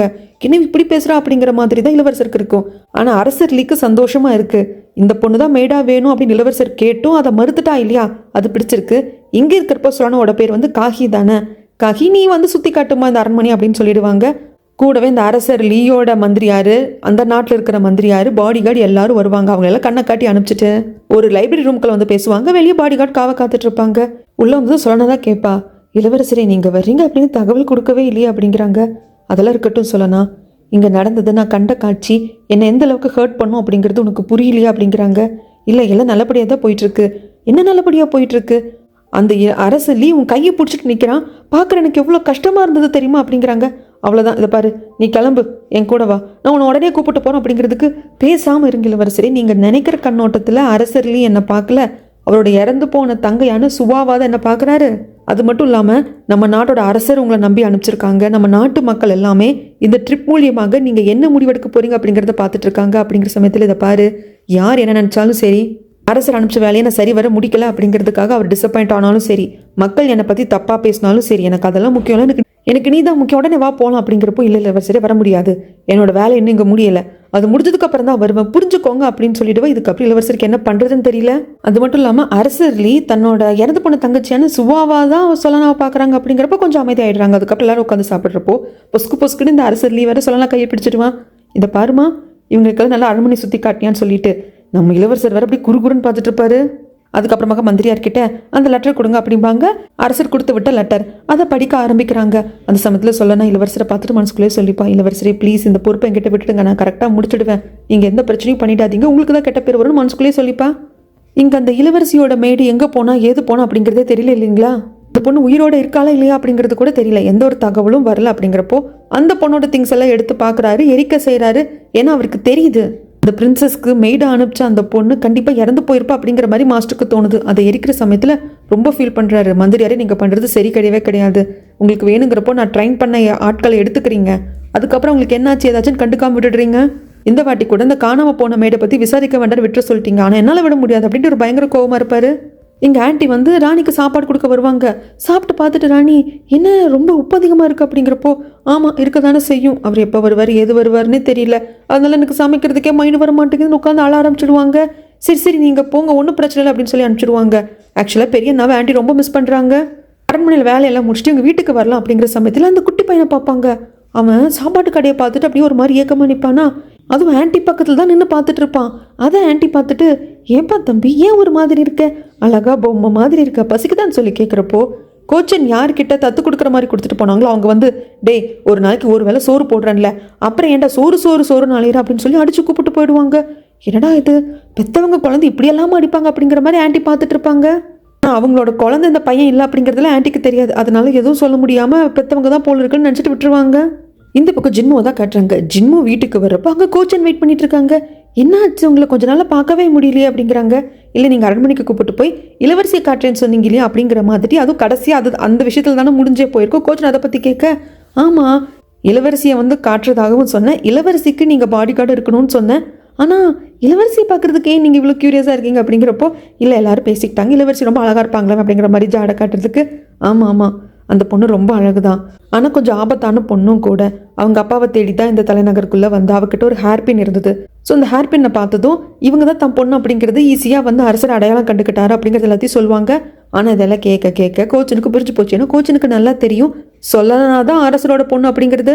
ஏன்னா சாவாவும் இந்த அரசரும் காதலிச்சாங்க அப்படிங்கிறது இந்த கோச்சனுக்கு நல்லாவே தெரியும். ஸோ அரசரோட மகள் சொல்லனா அப்படிங்கிறதும் நல்லாவே தெரியும். ஆனால் இங்கே நம்ம பொண்ணு சோல்கி எதுக்கு தேவையில்லாம இந்த வேலையை பண்ணிட்டு இருக்கா அப்படின்னு தெரியல. கடும் கோபத்தில் தான் இருக்காரு. அடுத்த நாள் எகேன் இந்த தங்கச்சிக்காரி கிட்ட வந்து ஜின்மும் பேசுவாங்க. இந்த மாதிரி அந்த பர்சன் வந்துட்டாங்க, இதுக்கப்புறம் உனக்கு அவர் தான் பாடி கார்டாக இருப்பார் அப்படிங்கிறப்போ, இல்லை ஜின்மு எனக்கு பயமாக இருக்கு, என்னால் யாரையும் நம்ப முடியாது, வேண்டாம் அப்படிங்கிறாங்க. இல்லை நீ என்ன நம்புறேன், இல்லை நான் அவரை நம்புறேன், அவர் ரொம்ப நல்ல மனுஷன் தான், இதுக்கப்புறம் உனக்கு ஒரு பர்சனல் கார்டாக இருப்பாங்க அப்படின்னு சொல்லிட்டு போயிடுவாங்க. கோச்சனையும் வர வச்சு இதுதான் இளவரசியோட சேம்பர், நீ தான் வந்து வெளியே பர்சனல் கார்டாக இருக்கணும் அப்படின்னு சொல்லிட்டு போயிடுவாங்க. அதுக்கப்புறமாக இந்த இளவரசிக்காரி நைட்டு தூங்குறப்போ பயங்கர பயமாக வரும். அந்த குளோபை எடுத்துகிட்டு கொண்டு போய் பெட்டிக்குள்ளே ஒழிச்சு வச்சுப்பா. ஒரு வாட்டி இளவரசர் வந்துட்டு உனக்கு கெட்ட கனவு வருது இல்லையா, அதனால இந்த புத்தர் சிலை இருக்கக்கூடிய பெண்டன்ட்டை வந்து எப்பவும் கழுத்தில் வந்து போட்டுக்கோ அப்படின்னு சொல்லிட்டு ஒரு செயின் மாதிரி கொடுத்துருப்பாரு இல்லையா, அதை எடுத்து வச்சுக்கிட்டு பயங்கர பயத்தோடு உட்காந்துருக்கா. இன்னமும் தெரியல, யார் யாரும் இவ்வளோ சுற்றி பேசுகிற மாதிரி தெரியுது. வெளியே வந்து மேய்டு எல்லாரையும் பார்த்து எதுக்கு தேவையில்லாமல் காசு பேசிகிட்டு இருக்கீங்க, இளவரசி நாங்கள் எதுவும் பேசல, ஒன்றும் நீங்கள் வந்து விளக்கம் கொடுக்க வேண்டாம், எல்லாரும் வெளியே போங்க, எனக்கு தேவைப்படுறப்ப கூப்பிடுன்னு அனுப்பிச்சி விட்ருவாங்க. அவங்க வெளியே வரப்போ கூட என்னாச்சு இந்த இளவரசிக்கு ரொம்ப ஸ்ட்ரேஞ்சாக பிஹேவ் பண்ணுறா அப்படின்னு புலம்பிட்டு தான் வருவாங்க. இது எல்லாத்தையும் வெளியே காத்துட்டு இருக்க கோச்சனும் நோட் பண்ணிட்டு தான் இருப்பாரு. அதுக்கப்புறமாக வந்து உட்காந்து தங்கச்சிக்காரிக்கு பக்கு பக்குன்னு இருக்கும். கடைசியாக சொல்லணும் சொல்லிட்டு போயிருப்பா இல்லையா, இதுக்கப்புறமாக அமைதி இல்லாமல் தான் அலைவேன், இந்த இடத்துல நீ தனிமையை தான் உணர்வ, இந்த இடம் ஒன்று ஒரு மாதிரி பண்ணும், என்ன பண்ணுறதுன்னு தெரியாமல் நீ ரொம்ப கஷ்டத்தை அனுபவிப்ப அப்படின்லாம் சொல்லிட்டு போயிருப்பா இல்லையா. ஞாபகத்துக்கு வருது. பரவாயில்லக்கா, உன் சாபம் பழிச்சாலும் பரவாயில்ல, என்னோட பொசிஷனை காப்பாற்றிக்கிறதுக்காக எவ்வளவு கொடூரமான காரியங்களை பண்ண வேண்டியதாக இருந்தாலும் நான் தாராளமாக பண்ணுவேன் அப்படின்னு மனசுக்குள்ளேயே சொல்லிட்டு அப்படியே தூங்கி போயிடுவா. இங்கே பணிப்பெண்கள் யாரும் இல்லை அப்படிங்கிறது வெளியே காத்துட்டு இருக்கிற கோச்சனுக்கு தெரியும் இல்லையா. கொஞ்சம் நேரத்துக்கு அப்புறமாக அவர் சேம்பருக்குள்ளே வருவார். தூங்கிட்டு இருக்க சோல்கியை பார்த்து, குழந்தை சோல்கி அப்படிங்கிறப்போ கண்ணு முழிக்கிற சோல்கி. சோல்கி கண்ணு முழிச்சதும் அப்பா அப்படின்னு கூப்பிடுறா. ஆனால் அவளுக்கு இது கனவாக தான் தெரியுது. நான் அடிக்கடி கோச்சன் கனவுல வருவார் இல்லையா, ஸோ அந்த மாதிரி தான் அவளுக்கு தெரியுது. இங்கே இப்படி குழந்தை அப்படிங்கிற மாதிரி கோச்சன் முகத்தை தடவுறப்போ சோல்கிக்கு முழிப்பு வந்துடுது. எழுந்தவா பயந்து போயிட்டு, இது கனவு தானே அப்படிங்கிறப்போ, கனவு இல்லைம்மா நான் நிஜமாக தான் இருக்கேன் அப்படிங்கிற மாதிரி தலையாட்டுவார். அவ்வளோதான், உடனே கட்டி பிடிச்சிட்டு அப்பா அப்பான்னு அழுவா. ஜென்யூனா அழற மாதிரி தான் இருக்குது. இறந்து போயிட்டாருன்னு தெரிஞ்ச அப்பா உயிரோடு இருக்காரு அப்படின்னு சொல்லிட்டு பார்க்குறப்போ ரொம்ப சந்தோஷமாக தான் இருக்குது. ஆனால் இந்த பக்கம் அரசருக்கு நியூஸ் வந்துடுச்சு, ஒரு காவலாளி யாரோ அடித்து சிறைக்குள்ளே கட்டி போட்டுருந்துருக்காங்க, அவரோட யூனிஃபார்மை எடுத்துகிட்டு இருந்திருக்காங்க. அது யார் என்னங்கிறது தெரியல அரசரே, ஆனால் எதுவும் பெருசாக நடக்கலை, என்ன ஏதுங்கிறது ஒன்று புரிய மாட்டேங்குது அப்படிங்கிறாங்க. ஒருவேளை எதிரி நாட்டோட அசாசின் யாராவது வந்திருப்பாங்களே என்ன அப்படிங்கிற மாதிரி இங்கே பேச்சு போயிட்டுருக்கு. இந்த பக்கம் கோச்சன் வந்து கேட்பாங்க சொல்லிக்கிட்ட, அம்மாடி அம்மா அக்கா அப்படின்னு சொல்லிட்டு ஜாடியில் கேட்பாங்க. யாரை கேட்குறீங்க, அம்மாவையும் சொலனாவையுமா அப்படின்னு சொல்லிட்டு இவ திக்கு திக்குன்னு பாப்பா, என்ன சொல்கிறதுன்னு தெரியல. இப்படி கோச்சன் கேட்டதுக்கு என்ன சொன்னா அப்படிங்கிறதையும் நம்மளுக்கு காட்டலைங்க. இந்த பக்கமாக தாலிமை தான் காட்டுறாங்க. மாஸ்டர் இவங்க தான் கூப்பிட்டு இருந்திருப்பாங்க. சொல்லுங்க தாலிம், கூப்பிட்டீங்களா என்ன ஏதுன்னு கேட்கறதுக்கு. ஃபஸ்ட்டு உட்காருங்க மாஸ்டரே, டீ குடிங்க அப்படின்னு டீ ஊற்றி கொடுத்துட்டு, ஆமாம் அந்த காணாமல் போன மேடை பற்றி விசாரிக்க வேண்டாம், நான் பார்த்துக்கிறேன்னு சொல்லிட்டு மந்திரியார் சொன்னாங்க இல்லையா, அதனால நீங்கள் அப்படியே விட்டுட்டீங்களான்னு கேட்குறாங்க. ஆமாம் தாலிம், நான் விட்டுட்டேன். மந்திரியார் வந்துட்டு கண்டிப்பாக வேறு ஏதோ மைண்டில் வந்து ஒரு பாயிண்ட் ஆஃப் வியூ வச்சிருப்பாரு, அவரை நம்பினதுனால நான் அப்படியே விட்டுட்டேன், சரி நான் கிளம்புறேன் அப்படின்ட்டு இங்கேருந்து கிளம்பி போயிடுவாரு. தாலிமுக்கு கொஞ்சம் மிஸ்ட்ரியாக இருக்குது மாஸ்டர் நடந்துக்கிறது. இங்கே சீன் அப்படியே கட் பண்ணால் அந்த அரசர்லேயே தான் காட்டுறாங்க. நம்ம அரசர் கொடுத்து அமைச்சிருப்பாரு இல்லைங்களா, அந்த ஃபைலை படிச்சதுக்கு அப்புறமாக அந்த அரசன் என்ன நினச்சிட்டு இருக்கான், என்னை பார்த்தா உனக்கு முட்டாள் மாதிரி தெரியுது அப்படின்னு சொல்லிட்டு அப்படியே தூக்கி வீசுவார். அப்போதான் பணிப்பெண்கள் வருவாங்க. நம்ம சொல்லனாவும் கூட தான் அவங்க கால்கட்டில வந்து விழவே செய்யும். இதை பாருங்க, இதை எரிச்சு ஒயின்ல இதை கலக்கி கொண்டு வாங்க, நான் குடிக்கிறேன். அவங்க கோரிக்கை நிறைவேற்ற போறது கிடையாது அப்படின்னு சொல்லிடுவாங்க. அதுக்கப்புறமாக டீ ஊத்தி கொடுக்குற சாக்குல சொலனாவை இவங்க இருக்கிற இடத்துக்கு கூப்பிட்டு வந்துருவாரு இந்த நாட்டோட மந்திரியாரு. இப்படி எல்லாம் தெரிஞ்சுதானே செய்யறாரு. ரெண்டு நாடும் இணையணும், இணையாட்டாலும் பரவாயில்ல ஒரு நட்புறவோடு இருக்கணும், மக்களுக்கு பாதிப்பு வரக்கூடாதுன்னு நினைக்கிறதுனால டீயோட நாட்டில் இருக்கிற இந்த மந்திரியார் வந்து எல்லாம் தெரிஞ்சுதானே செய்யறாரு. ஸோ அதனால இங்க பாருங்க, டீ ஊத்தி கொடுக்குற சாக்குல தான் சொலனாவை கூப்பிட்டு வந்திருக்கேன், ஸோ ரொம்ப டைம் எடுத்துக்காதீங்க அப்படிங்கிறாங்க. அப்படி டீ ஊற்றி கொடுக்குறப்போ மந்திரியார் கேட்குறாங்க, எல்லாம் நல்லபடியாக தானே போயிட்டுருக்கு, நம்ம அரசர் கொடுத்த அந்த ஃபைலை படித்ததுக்கு அப்புறமாக அந்த அரசர்லையும் என்ன சொன்னா அப்படிங்கிறப்போ, ஆக்சுவலாக ஒரு தூக்கி எரிஞ்சிட்டாரு, எரிஞ்ச கையோடு இதை எரிச்சு ஒயினில் கலக்கி கொண்டு வந்து கொடுங்க, நான் குடிக்கிறேன் அப்படிங்கிறாரு. ஆனால் கண்டிப்பாக நல்லா அவர் வந்து பேசி சமாளிக்க முடியும், ஒரு மனசை மாற்ற முடியும். அப்படிங்கிற சமயத்தில் மந்திரியாரே சொல்லுவாங்க, இதை பாரு சொல்லனா, நல்லாவே தெரியுது நீ அரசர் லீயோட மனசில் வந்து இடம் பிடிச்சிட்ட அப்படின்னு சொல்லிட்டு, ஆனால் எனக்கு தெரிஞ்ச உன்னோட ஒர்க் வந்து முடிஞ்சிடுச்சு, நீ கிளம்பலாம் அப்படிம்பாங்க. ஏன்னா இங்கே வந்ததுமே அந்த அரசர்லையும் சொல்லணும் கைப்பிடிச்சிட்டு நிற்கிறத பார்த்ததும், இதுதான் நம்ம இளவரசர் சொல்லியிருப்பாரு, போதும் பேண்டு சேர்ந்த எல்லா மெம்பர்ஸும் இங்கிருந்து கிளம்பணும் அப்படின்னு சொல்லியிருப்பாரு இல்லையா, அதை மனசில் வச்சுட்டு சொல்கிறாங்க. ஆனால் சொன்னா இருந்துட்டு மறுத்துடுறா, இல்லை எனக்கு கொஞ்சம் டைம் மட்டும் கொடுங்க, கண்டிப்பாக என்னால் இந்த அரசரோடலையும் மனசை மாற்ற முடியும் அப்படிங்கிறாங்க. இதை கேட்குற இளவரசருக்கு என்னடா அப்படிங்கிற மாதிரி இருக்கு. சொல்லனாவை தனியாக கூப்பிட்டு பேசுகிறாங்க. ஏன் சொல்லனா இவ்வளோ பாடுபடுற, போற தவிர்க்கிறதுக்கு ஏன் இவ்வளோ பாடுபடுற, அரசு லீக்காக யோசிக்கிறியா, அவனுக்கு கெட்ட பேர் வந்துடக்கூடாது, இந்த போர் மூலியமாக அவன் கண்டிப்பாக தோத்து போயிடுவான், அந்த தோல்வி அவனுக்கு வரக்கூடாதுன்னு பார்க்குறியா அப்படிங்கிறாங்க. என்ன இளவரசரை பேசுறீங்க, நான் அரசர் லீ வந்து எனக்கு முக்கியமாக கிடையாது, நான் அவருக்காகலாம் இது பண்ணல, எனக்கு முக்கியமானது நீங்க தான், உங்களுக்காக தான் பண்றேன் அப்படிங்கிறப்போ ரொம்ப சந்தோஷமா இருக்கும். சரி இவன் நம்மளுக்காக தான் இவ்வளோ ரிஸ்க் எடுக்கிறா அப்படின்னு சொல்லிட்டு டக்குன்னு ஹக் பண்ணி கிஸ் பண்ணும் அப்படின்னு சொல்லிட்டு வருவாரு. சொல்லனா தள்ளி விட்டுருவா. இளவரசருக்கு ரொம்ப இன்சல்ட்டிங்காக இருக்கும். சொல்லனா என்னை இப்படி பார்க்கறதுக்கு உனக்கு ஃபன்னாக இருக்கா? நீ பண்ணுறதுல எப்படி தெரியுமா இருக்கு? நம்மளுக்குள்ள எல்லாமே முடிஞ்சு போயிடுச்சு அப்படின்னு சொல்லாமல் சொல்கிற மாதிரி இருக்கு. நான் உன்னை எவ்வளோ மிஸ் பண்ண தெரியுமா? உன்னை பார்க்கணும் அப்படிங்கிற ஆவலோட வந்தேன். அதனால தான் உன்னை ஹக் பண்ணும் கிஸ் பண்ணணும்னு எனக்கு தோணுது. அது ஏன் உனக்கு புரிய மாட்டேங்குது?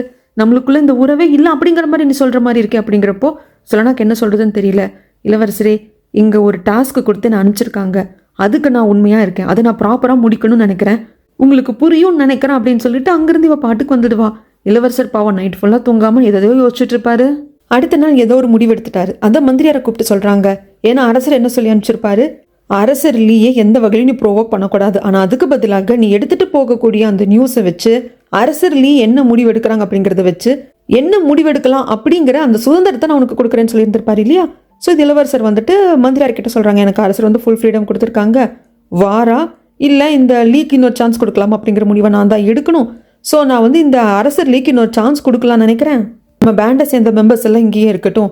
சொல்லனா சொன்ன மாதிரி இந்த அரசர் லீயோட மனசை மாத்துறதுக்கு சொல்லனா முயற்சி பண்ணட்டும், நாம கிளம்பலாம் அப்படிங்கிற முடிவுக்கு வந்துடுறாங்க. இது இந்த அரசர் லீக்கும் தெரிவிக்கப்படுது.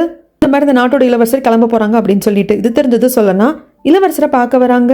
அரசர் லீக்காக இல்லை சொல்லனா, நீ கேட்டுக்கிட்டதுக்காக தான் அந்த அரசர் லீக்குன்னு இன்னொரு சான்ஸ் கொடுத்துருக்கேன். இங்கே உனக்காக நாங்கள் கொடுத்த டாஸ்க்கை முடிச்சுக்கிட்டு நீ சீக்கிரம் என்கிட்ட வந்துடுவேல, என்ன ரொம்ப நாள் காக்க வைக்காத, சீக்கிரம் வந்துடு அப்படிங்கிறாங்க. சொல்லனாவும் ப்ராமிஸ் பண்ணுறான், கண்டிப்பாக இளவரசரே இந்த ஒர்க் எல்லாத்தையும் முடிச்சுட்டு நான் கண்டிப்பாக உங்ககிட்ட வந்துடுவேன் அப்படின்னு சொல்லிட்டு. ஆனால் அது பொய் சத்தியம் அப்படிங்கிறது பாவம் இளவரசருக்கு தெரியல. இளவரசர் அங்கிருந்து கிளம்புறதுக்கு ஆயத்தமாயிட்டாரு. அப்போ வழி அனுப்புறதுக்காக இந்த அரசர்லேயும் வந்திருப்பாங்க இல்லையா. போகிறதுக்கு முன்னாடி இளவரசர் சொல்லுவார், என் அப்பா அரசர் எப்போவுமே சொல்லுவாங்க, நீங்கள் வந்து ஒரு ஹீரோ, ஆனால் தப்பான ஏஜில் பிறந்த ஹீரோ அப்படின்னு சொல்லிட்டு சொல்லுவாங்க. உங்ககிட்ட நிறைய ஹை குவாலிட்டிஸ் இருக்குது, அதை எங்களோட நாட்டு அரசர் பார்க்குறாரு. வாருன்னு வந்தால் யார் பக்கம் நட்டம் யார் பக்கம் லாபம் அப்படிங்கிறது உங்களுக்கு தெரியும். ஆனால் இப்போ கூட உங்களுக்கான ஒரு சான்ஸ் கொடுக்கணும் அப்படின்னு சொல்லிட்டு நாங்கள் நினைக்கிறோம். அப்படின்னா உங்களோட திறமையை நாங்கள் அந்த அளவுக்கு வேல்யூ பண்ணுறோம், யோசிச்சு முடிவு பண்ணி தகவல் அனுப்புங்க அப்படின்னு சொல்லிட்டு வருவாங்க. இப்படி இளவரசர் எல்லாரும் போகிறத தள்ளி நின்று சொல்லனா பாப்பா.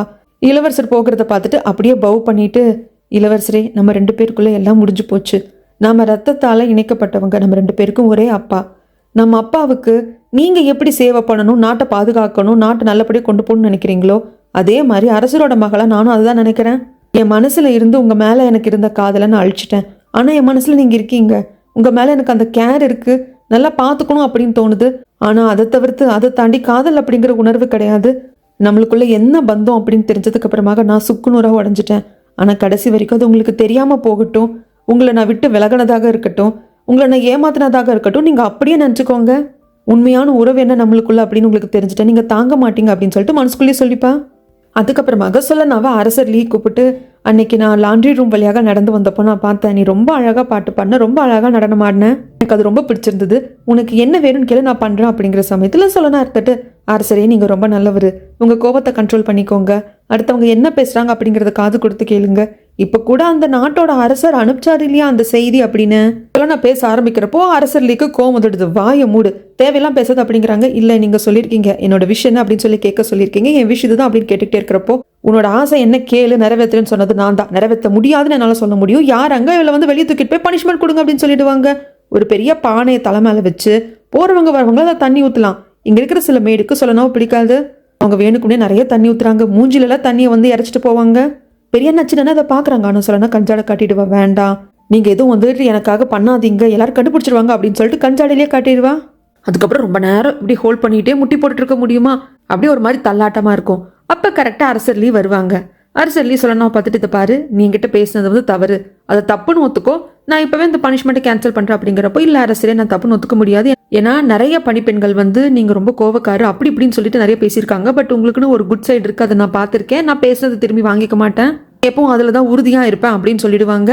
ஏன் இந்த அளவுக்கு சொல்லணும் ஸ்டப்பனா இருக்கா, அரசர் லீ சொல்லியும் வந்துட்டு இல்லை நான் இப்படி தான் இருப்பேன், நான் பேசுனது கரெக்டு தான் அப்படின்னு சொல்கிறேன் அப்படின்னா, இவரோட தங்கையான சுவாவும் அப்படி தான் இருப்பாளாம்.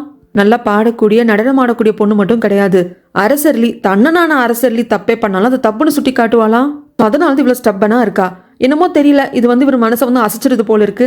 சரி போதும், பனிஷ்மெண்ட்டை கேன்சல் பண்ணுறேன், இந்த பொண்ணு தலையில இருந்த பானை எடுங்க அப்படிங்கிறப்போ சில காவலாளிகள் வந்து பானை எடுப்பாங்க, அப்படியே மயக்கம் போட்டு சொல்லணும் விழுவா. அவ்வளோதான், அரசர்லிக்கு மனசே கேட்காது. சுவா சுவா அப்படின்னு சொல்லிட்டு அப்படியே கையில் ஏந்திப்பாரு. ஆக்சுவலாக இதெல்லாம் ஒரு பனிஷ்மெண்ட்டே கிடையாது. இதை விட பனிஷ்மெண்ட் எல்லாம் சொல்லனா அனுபவிச்சிருக்காளே பேங்க்ல சேர்றதுக்காக. அதுக்காகவே மயக்கம் போட்டு விழல. இந்த நாட்டுக்கு சொல்லனா வந்தப்போ தன்னோட பேரை காகின்னு மாத்திக்கிட்டா. ஆனா அப்படி இல்லாம அரசர்லி அவங்க தங்கையான சுவா பேரை சொல்லி கூப்பிடுறாங்க. இதெல்லாம் கேட்டுக்கிட்டு மயக்கம் போட்ட மாதிரி நடிக்க தானே செஞ்சிருக்கா. மனசுக்குள்ளேயே சொல்லனா சொல்லிக்கிறா. அவர் தங்கையோட பேரை சொல்லி என்ன கூப்பிட்டாரு அப்படின்னா என்ன அவரோட தங்கையாக பாக்குறாரு. நான் கேட்டா கண்டிப்பா நடக்கும் அப்படின்னு சொல்றா. ஆக்சுவலா மயக்கமான சொல்லனாவை கொண்டு வந்து படுக்கையில படுக்க வச்சு பக்கத்துலயே உட்காந்து அரசர் லீ தான் பாத்துக்கிறாரு.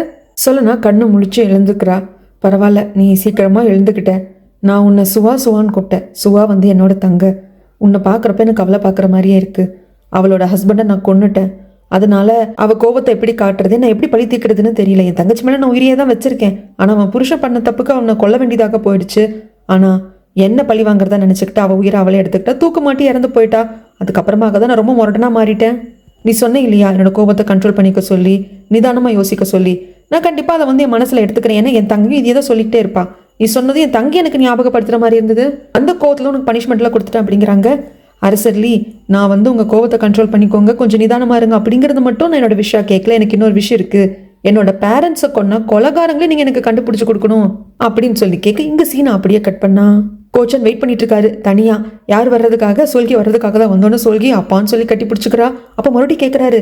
அன்னைக்கு சேம்பருக்குள்ளே வந்தப்போ கேட்டிருந்திருப்பாரு. அப்போ எந்த பதில் சொல்ல போல இருக்குங்க, ஏதோ சமாளிச்சா அனுப்பிச்சிட்டா போல இருக்கு. மறுபடியும் கேட்குறாரு, அம்மா எங்கே, சொல்லனா எங்கே அப்படின்ட்டு. இவ அப்படியே யோசிச்சவ, அம்மாவும் அக்கா சொல்லனாவும் செத்து போயிட்டாங்க அப்படின்னு சொல்லிடுவா. அப்படியே ஸ்டன்னாகி உட்காந்துடுவாரு. அங்கிருந்து நாங்கள் தப்பிச்சு வந்தோம்ப்பா. மலை ஏறி போனோம். அம்மாவுக்கும் அக்காவுக்கும் நல்லா அடிபட்டு இருந்தது. அதனால அவங்களுக்கு நிறைய பிளட் லாஸ் ஆயிருந்தது. அதுலேருந்து அவங்களால மீண்டு வர முடியல. அம்மா தண்ணி வேணும்னு கேட்டாங்கப்பா. நான் ஓடி போனேன் தண்ணி எடுக்கிறதுக்கு. தண்ணி எடுத்துட்டு திரும்பி வந்து பார்க்குறப்போ அம்மா இறந்து போய் கிடந்தாங்க.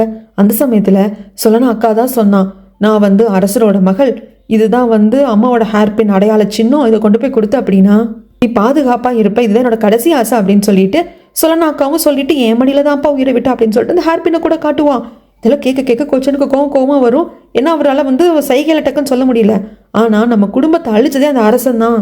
அவனுக்கே இங்கே மகளா இருக்கியா, நோ அப்படின்னு சொல்லிட்டு அங்கேருந்து கூப்பிட்டு போகணும் அப்படிங்கிற மாதிரி கையை பிடிச்சிருப்பாரு. ஆனால் வரமாட்டேன்னு சொல்லிடுவா. இல்லை என்னால் வர முடியாது, எனக்கு இங்கே இருக்கதாப்ப பிடிச்சிருக்கு, நான் இங்கே இருக்கிற அரசரோட மகளை இங்கே இருக்கவே ஆசைப்படுறேன். அது மட்டும் இல்லாமல் அக்காவோட இடத்துல தான் நான் எடுத்துகிட்டு இருந்திருக்கேன். அக்காவோட கடைசி ஆசையும் அதுதான்.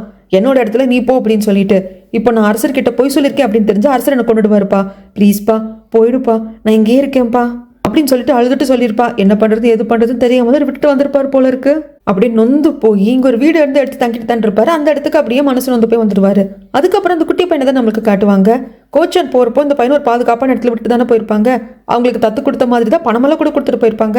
அவங்களுக்கு குழந்தை இல்லாமல் இந்த பையனை எடுத்துக்கலைங்க, அவங்களுக்கு குழந்தை இருக்கு, நிறைய பசங்க இருக்காங்க. இந்த குட்டி பையனை கொண்டு வந்து விடுறப்போ கோச்சன் பணம் கொடுத்துட்டு போயிருப்பாங்க. அந்த பணத்தை வச்சு இவங்க நல்லா சாப்பிடுறாங்க, அவங்க குழந்தைங்களுக்கு வாங்கி கொடுக்குறாங்களே தவிர்த்து இந்த குட்டி பையனுக்கு சரியா சாப்பாடே போடுறது இல்லை. இந்த குட்டி பையனும் சரி அவர் எங்கேயோ போகிறதுக்காக நம்மளை விட்டு போயிருக்காரு, கண்டிப்பாக சீக்கிரம் வந்துடுவார் அப்படின்னு சொல்லிட்டு தான் நம்பிட்டு இருப்பான். ஆனால் கோச்சன் கொடுத்துட்டு போன காசு தீர்ந்து போச்சு. அவங்க ரெண்டு பேரும், அதாவது அந்த ஹஸ்பண்ட் ஒன்னே ஃபுல்லாக பேசிக்கிறாங்க. இந்த பையனை வச்சு என்ன பண்ணுறது, அந்த ஆள் கொடுத்துட்டு போன காசு தீர்ந்து போச்சு, இதுக்கப்புறம் எனக்கு சோறு போடுறது வேஸ்ட் தான் அப்படிங்கிற மாதிரி பேசிட்டு இருப்பாங்க. இவனுக்கு பயம் வந்துடும், ஒருவேளை நம்மளை அடிச்சு கிடிச்சு கொண்டுடுவாங்களோ அப்படின்னு சொல்லிட்டு யாருக்கும் தெரியாம கோச்சன் கூட இவன் இருந்த விழுந்த குட்டி பையனுக்கு தெரியும். அதனால நடுராத்திரி அந்த வீட்டுல இருந்து யாருக்கு தெரியாம அங்கிருந்து தப்பிச்சு வந்துடுவான். கோச்சன் இந்த வீட்டுக்கு வந்து படுத்து தூங்கிட்டு இருப்பார். அப்போ அந்த தங்கச்சிக்காரி சொன்னதை ஞாபகம் வந்துகிட்டே இருக்கும். அப்பா நான் இங்க இருக்கேன்ப்பா, அரசரோட மகளா சுபேக்காவா நான் இங்கே இருக்கேன்ப்பா அப்படின்னு சொன்னது ஞாபகத்துக்கு வரும். பயங்கர கடுப்பா இருக்கும். எழுந்து வந்து முகம் கழுவலாம் அப்படிங்கிறப்ப யாரோ இங்க இருக்காங்க அப்படிங்கிற மாதிரி ஒரு சென்ஸ் வந்து சொல்லுது. என்ன ஏதுன்னு பாக்குறப்ப அந்த குட்டி பையன் தான் ஒழிஞ்சிட்டு இருப்பான். கோச்சனை பார்த்ததும் அந்த பையன் பயங்கரமா அழ ஆரம்பிச்சிருவான். அவருக்கும் கஷ்டமா போயிடும். கூப்பிட்டு காலு கையெல்லாம் அப்புறம் தான் பார்ப்பாரு. அவங்க சோறு போடாம மட்டும் கொடுமைப்படுத்தலைங்க, வேலை செய்ய வச்சு அடிச்சு கொடுமைப்படுத்தியிருப்பாங்க. இந்த பக்கம் அந்த ஹஸ்பண்ட் ஒய்ஃப் தான் காட்டுறாங்க. அந்த குட்டி பையன் இங்கிருந்து போகிறப்போ ஷூஸ் கூட மாட்டிக்காம தான் போயிருப்பான், வெறுங்கால ஓடி போயிருப்பான். அந்த பொண்டாட்டிக்காரி இந்த ஷூஸை கொண்டு வந்து வச்சு அந்த பையன் எங்கே போனான்னு தெரியல. அந்த ஆள் வந்து கேட்டால் என்ன சொல்றது அப்படிங்கிற சமயத்தில் வெளியே கோச்சன் வந்திருக்காங்க. அந்த குட்டி பையன் தான் சொல்கிறான் வெளியே வாங்க அப்படின்னு சொல்லி சவுண்டு கொடுத்து கூப்பிடுறான். வெளியே வந்து பயங்கரமாக நடிக்கிறாங்க. ஐயோ இந்த பையன் எங்கே போனானே தெரியலங்க, நல்லபடியாக கண்டுபிடிச்சு கூப்பிட்டு வந்தீங்க, இவன் எல்லாமே எங்களுக்கு உயிரே போன மாதிரி இருந்தது தெரியுமா அப்படின்னு சொல்லிட்டு ரொம்ப கொஞ்சம் பார்க்குறப்போ கோச்சன் அந்த பையனை வந்து கண்ணை முடிக்க சொல்லி திரும்பி நினைக்க சொல்லி பயங்கரமா கண்ணாப்பின்னு அந்த ஆளை போட்டு அடிச்சுட்டு அங்கே இருக்கிற திங்ஸ் எல்லாத்தையும் அடிச்சு உடச்சிட்டு வீட்டுக்குள்ளேயும் போயிருக்கிற திங்ஸ் எல்லாத்தையும் கொண்டு வந்து வெளியே உடச்சு போட்டுட்டு அந்த குட்டி பையனை அங்கிருந்து தூக்கிட்டு வந்துருவாரு. கரெக்டாக வீட்டுக்கு வரப்போ இவர் வீட்டுக்கு முன்னாடி ஒரு மரம் இருக்கும் இல்லைங்களா, பட்டு போன மாதிரி தான் இருக்கும். அதில் ஒயிட் கலர் துணி கட்டியிருக்கு. ஒயிட் கலர்ல துணி கட்டியிருக்குன்னா என்ன அர்த்தம்னா அந்த எதிரி நாட்டோட தளபதியார் பார்க்க கூப்பிட்டுருக்காருன்னு அர்த்தம். அது நல்லாவே தெரியும். அந்த குட்டி பையனை உள்ள அனுப்பிச்சிட்டு அந்த துணி அந்த மரத்துல அதை எடுத்து கீழே போட்டுருவாங்க. அதை ஒரு ஆள் எடுத்து கொண்டு வந்துட்டு தளபதியார் கிட்ட கொடுப்பான். என்னாச்சுன்னு தெரியல. கோச்சன் வந்து ரெஸ்பான்ஸ் பண்ற மாதிரி இல்லை.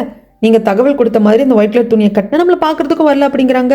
கோச்சர் அப்படி நடந்துக்க மாட்டானே. சரி, இன்னொரு லாஸ்ட் சான்ஸ், அவன்கிட்ட நம்ம கம்யூனிகேட் பண்ண ட்ரை பண்ணோம், அவனுக்கு சிக்னல் கொடு, அதுக்கப்புறம் என்ன ஏதுன்னு பார்த்துக்கலாம்னு சொல்லிடுறாங்க. இந்த பக்கம் அரசர்லி சொலனா கிட்ட கேட்குறாங்க, சொல்லு உன் பேரண்ட்ஸ்க்கு என்னாச்சு ஏதாச்சும் சொல்லு அப்படிங்கிறப்போ எல்லாத்தையுமே சொல்கிறான். எங்கள் கிராமத்தையே கொள்ளையர்கள் வந்து சூறையாடிட்டாங்க, நல்லா நிம்மதியாக நைட்டு தூங்கிட்டு இருந்தோம், சத்தம் கேட்டு வெளியே வந்து பார்த்தா என் அப்பா என் அம்மாவுக்கு நடந்த கொடுமை என்னால் வந்து வார்த்தையால் விவரிக்க முடியல, ரத்தம் ஆறே ஓடிச்சு, அக்கம் பக்கத்தில் இருக்கிறவங்களாம் உதவிக்கு வந்தாங்க, அவங்களையும் கொண்டுட்டாங்க, என்னால் அதை ப்ராசஸ் பண்ணவே முடியல, அது எல்லாம் ஒரு கனவு, நான் தூங்கிட்டு இருக்கேன், முழிச்சுக்கோன்னு என்ன நானே சொல்லிக்கிட்டேன் அப்படின்னு சொல்லிட்டு எல்லாத்தையும் சொல்கிறப்போ கேட்குற அரசர்லிக்கு ரொம்ப கஷ்டமா இருக்கும். என் குடும்பத்தை என்கிட்ட இருந்து அழிச்சு அந்த பாவிகளை கண்டுபிடிக்கணும்னு நினைச்சேன், அந்த கொள்ளையர்களை கண்டுபிடிக்கிறதுக்கு நான் முயற்சி பண்ணேன், ஆனால் என்னால் ஒரு ஸ்டேஜுக்கு மேலே முடியல அரசரே, ஸோ நீங்கள் தான் எனக்கு ஏதாவது உதவி பண்ணும் அப்படின்னு சொல்லிட்டு அரசர்லி கிட்ட அவ கேட்குறான். இந்த பக்கம் இளவரசர் வந்துட்டாரு. அரசர் வந்துட்டு என்னப்பா என்ன முடிவெடுத்திருக்கு அப்படின்னு கேட்கறதுக்கு அரசர்லிக்கு இன்னொரு சான்ஸ் கொடுக்கலாம், பொறுமையா இருக்கலாம், இப்போதைக்கு வார் வேண்டாம் அப்படிங்கிற முடிவு எடுத்திருக்கேன் அப்படிங்கிறாங்க. சரிப்பா நீ சொன்னேன்னா அது கரெக்டாக தான் இருக்கும், நான் அந்த முடிவுக்கே ஒத்துக்கிறேன் அப்படின்னு சொல்லிடுவாங்க. அதுக்கப்புறம் மந்திரியார்கிட்டையும் கேட்டு தெரிஞ்சுப்பாங்க, அங்கே ஸ்பையா அனுப்பிச்சிருக்க நம்ம ஆட்கள் எல்லாம் கரெக்டாக வேலை செய்கிறாங்களா, சொல்லனா பெரிய என்னாச்சுன்னா எல்லாம் நல்லபடியாக வேலை செய்கிறாங்க அப்படிங்கிறதையும் சொல்லிடுவாங்க. இந்த பக்கம் சொல்லனா கிட்ட எல்லாம் பேசி கேட்டு தெரிஞ்சுக்கிறதுக்கு அப்புறமாக தனியாக உட்காந்துட்டு அரசர்லி ரொம்ப ஃபீல் பண்ணி யோசிச்சுக்கிட்டே இருப்பாரு. என்னடா இது, நம்ம நாட்டோட பார்டர் தான், ஆனால் நம்ம இந்த அளவுக்கு கண்டு காணாமல் இருக்கோம், கொள்ளையர்களோட வெறியாட்டம் இந்த அளவுக்கு இருக்கு, நம்ம நாட்டோட பார்டர்லையும் அந்த அரசோட நாட்டோட பார்டர்லையும் வாழ்ற மக்கள் வந்துட்டு இந்த அளவுக்கு வந்து ரொம்ப கஷ்டங்கள் அனுபவிக்கிறாங்களா அப்படிங்கிறப்போ திடீர்னு இருமல் வருது, இருமுறப்போ லைட்டாக பிளட் வருது.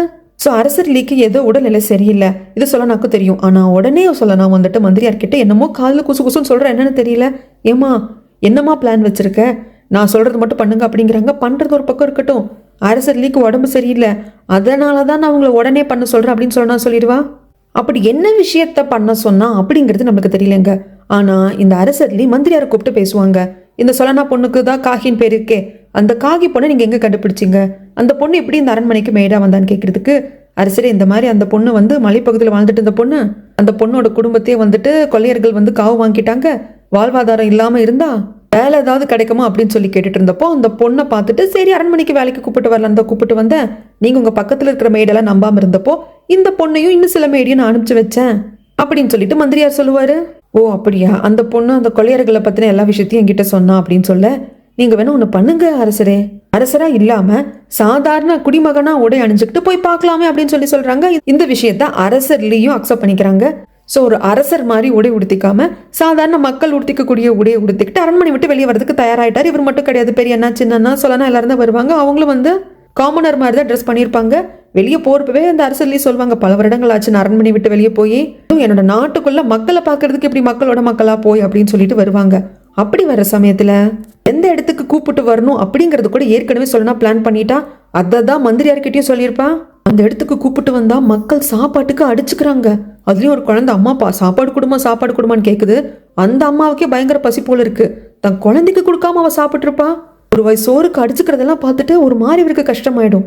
சொல்லனா சொல்லுவா, ஒரு காலத்துல இவங்கெல்லாம் விவசாயிகளா இருந்தவங்க, கொள்ளையர்களால இவங்க வாழ்க்கை இப்படி தலைகெல்லாம் மாறி போச்சு அப்படிங்கிறப்போ வாந்தியே வந்துடும். இதை பார்த்தோன்னா அரசருக்கு ஏற்கனவே உடம்பு சரியில்லாமல் இருக்காரு இல்லையா, அதனால பக்கத்துல போயிட்டு வாந்தி எடுத்துட்டு இருக்கிறப்போ சொல்லனா வந்து, அரசரே இதெல்லாம் பார்த்து பயந்து போயிட்டீங்களா, கவலைப்படுறீங்களா அப்படின்னு கேட்குறாங்க. இது எவ்வளோ பெரிய நரகம், ஒரு மனுஷங்க இப்படி வாழ முடியுமா, மனுஷங்க இப்படி வாழக்கூடாது தானே, நல்லா தானே வாழணும். ஆமாம் அரசரே சரிதான், நீங்கள் சொன்னது சரிதான், இவங்கெல்லாம் யார் தெரியுமா, உங்களோட சொத்து, உங்களுக்கு சொந்தமானவங்க, உங்கள் நாட்டு மக்கள், ஆனால் அவங்களை நீங்கள் கண்டும் காணாமல் விட்டுருக்கீங்க. இவங்க வாழ்க்கை எப்படி ஆனதுக்கான காரணம் இங்கே கொள்ளையர்களோட ஆதிக்கம் அதிகமாக இருக்குது. அது மட்டும் இல்லாமல் 2 நாட்டோட பார்டர்ல இவங்க வாழ்ந்துட்டு இருக்காங்க, இவங்களோட சொந்தம் எல்லாம் அந்த நாட்டுக்குள்ளே இருக்காங்க. நீங்கள் 2 நாட்டும் பகையாக இருக்கிறதுனால இந்த பக்கமும் போக முடியாமல் அந்த பக்கமும் போக முடியாமல் பயங்கரமாக தத்தளிச்சுட்டு இருக்காங்க. அது மட்டும் இல்லாமல் இளவரசர் வந்தார் இல்லையா, அந்த நாட்டை சேர்ந்தவங்களால கண்டிப்பாக கொள்ளையர்களை ஒழிக்க முடியும், அவங்க கிட்ட அந்த அளவுக்கு மேன் பவர் இருக்கு அப்படின்னு சொல்லி எந்த அளவுக்கு அரசர் லீயோட மனசை வந்து மாற்ற முடியுமோ அந்த அளவுக்கு சொல்ல நான் பேசிடுறான். அதுவும் கடைசி ஒரு வார்த்தை சொல்லுவா பாருங்க, அதுதான் அரசர் லீ மனசா அசைச்சு பார்த்துடும். இங்க இருக்கிற எல்லாருக்கும் அரசரான நீங்க தான் அப்பா அப்படின்னு சொன்னது அவ்வளவுதான். இவர் மனசு சுத்தமா மாறி போச்சு. அரண்மனைக்கு வந்ததுக்கு அப்புறமாக சோறை இறங்கல, சாப்பாடை பார்த்தா கூட இந்த மக்கள் ஞாபகம் தான் வருது. மந்திரியாரை கூப்பிட்டு இதை பாருங்க, இங்க இருக்கிற பிரச்சனை எல்லாத்தையும் நம்ம போய் பார்த்தோம் இல்லையா, இதை எப்படி தடுக்கிறது அப்படின்னு கேட்குறப்போ அரசர் அது ரொம்ப கஷ்டம், ஏன்னா 100கணக்கான கொள்ளையர்கள் இருக்காங்க. அப்படி 100கணக்கான கொள்ளையர்கள்ல அவங்கவுங்க டீம்ல இருக்கிற மெம்பர்ஸ் எல்லாம் எடுத்து பார்த்தீங்க அப்படின்னா ஒரு சின்ன படையே இருக்கும். நம்ம கிட்ட இருக்கிற மேன் பவரை வச்சு அவங்களை அழிக்க முடியாது அப்படிங்கிறாங்க. ஆனா அவங்களை அழிக்கிறதுக்கான வாய்ப்பு இருக்கு, அதுக்கு இத்தனை சோல்ஜர்ஸ் வேணும் அப்படின்னு எல்லாம் சொல்றப்போ அரசர்லயும் முடிவு பண்ணிட்டாங்க. நான் அந்த அரசர் வந்து நம்மளுக்கு லெட்டர் அனுப்பிச்சிருந்தாரு இல்லையா, இளவரசர் கூட வந்துட்டு போனார் இல்லையா, அவங்க லெட்டருக்கு ஆன்சர் பண்ண போறேன் அப்படிங்கிறாங்க. மந்திரியாரும் ரெடி ஆயிட்டாரு. சொல்லுங்க அரசர், நான் எழுதுறேன் அப்படிங்கிறப்போ நீங்க ரொம்ப நல்ல அரசர். என்ன மாதிரி ஒரு பாவப்பட்ட தம்பியை வந்து நீங்க மன்னிச்சிருக்கீங்க. ரொம்ப பெருந்தன்மையா நடந்துட்டு இருக்கீங்க. உங்க பெருந்தன்மைக்கு முன்னாடி நான் ஒண்ணுமே கிடையாது, நான் பண்ண தப்புக்கெல்லாம் மன்னிப்பு கேட்டுக்கிறேன் அப்படின்னு சொல்லிட்டு அந்த அளவுக்கு அவர் சொல்லுவாரு. எழுதிட்டு இருந்த மந்திரியாருக்கும் ஷாக் ஆயிடும், சொல்லனாவுக்கும் தான். இந்த பக்கம் கோச்சர் இந்த குட்டி பையனையும் தான் காட்டுறாங்க. கோச்சர் இந்த குட்டி பையனுக்கு சாப்பாடுல கொடுத்துட்டு சொல்லுவாங்க, இதுக்கப்புறம் நம்ம 2 பேரும் ஒன்னா இருக்கலாம், ஒன்னா வாழலாம் அப்படின்னு சொல்லிட்டு. அந்த பையனுக்கு புரிஞ்சு போச்சு, எனக்கு புரிஞ்சிருச்சு, ஜாலி, உங்க கூட இருக்கிறது எனக்கு சந்தோஷம் தான் அப்படின்னு சொல்லிட்டு இந்த பையனுக்கு ட்ரெஸ் எல்லாம் மாத்தி விடுறப்ப அந்த பையன் கேட்பான், உங்களுக்கு ஒய்ஃபு குழந்தைங்களே இருக்காங்களான்னு சொல்லிட்டு.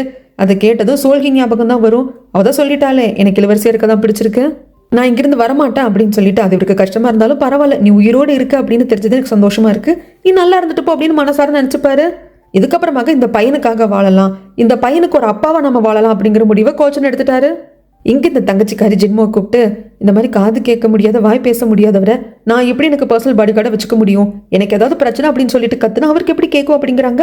அந்த சமயத்தில் ஜின்மோ சொல்லுவாங்க, இதை பாரு, நான் அவர் கூட ஹண்டிங் எல்லாம் போயிருக்கேன், அவருக்கு பின்னாடி இருந்து பேசினா கேட்காதுதான், அது உண்மைதான, ஒரு பயங்கரமான பிரைட்டு, அவரால் நல்லா சென்ஸ் பண்ண முடியும், தானே சுற்றி என்ன நடக்குது அப்படிங்கிறத பக்காவா சென்ஸ் பண்ணுவாருங்க அப்படின்னு என்ன சொன்னாலும், இல்லை ஜின்மோ வேண்டாம் ப்ளீஸ், எனக்கு இந்த பாடி கார்டு வேண்டாம், வேற யாரை வேணாலும் அசைன் பண்ண அப்படின்னு சொல்லிட்டு ஜின்முக்கு வேற வழியில ஓகேன்னு சொல்லிடுவான்.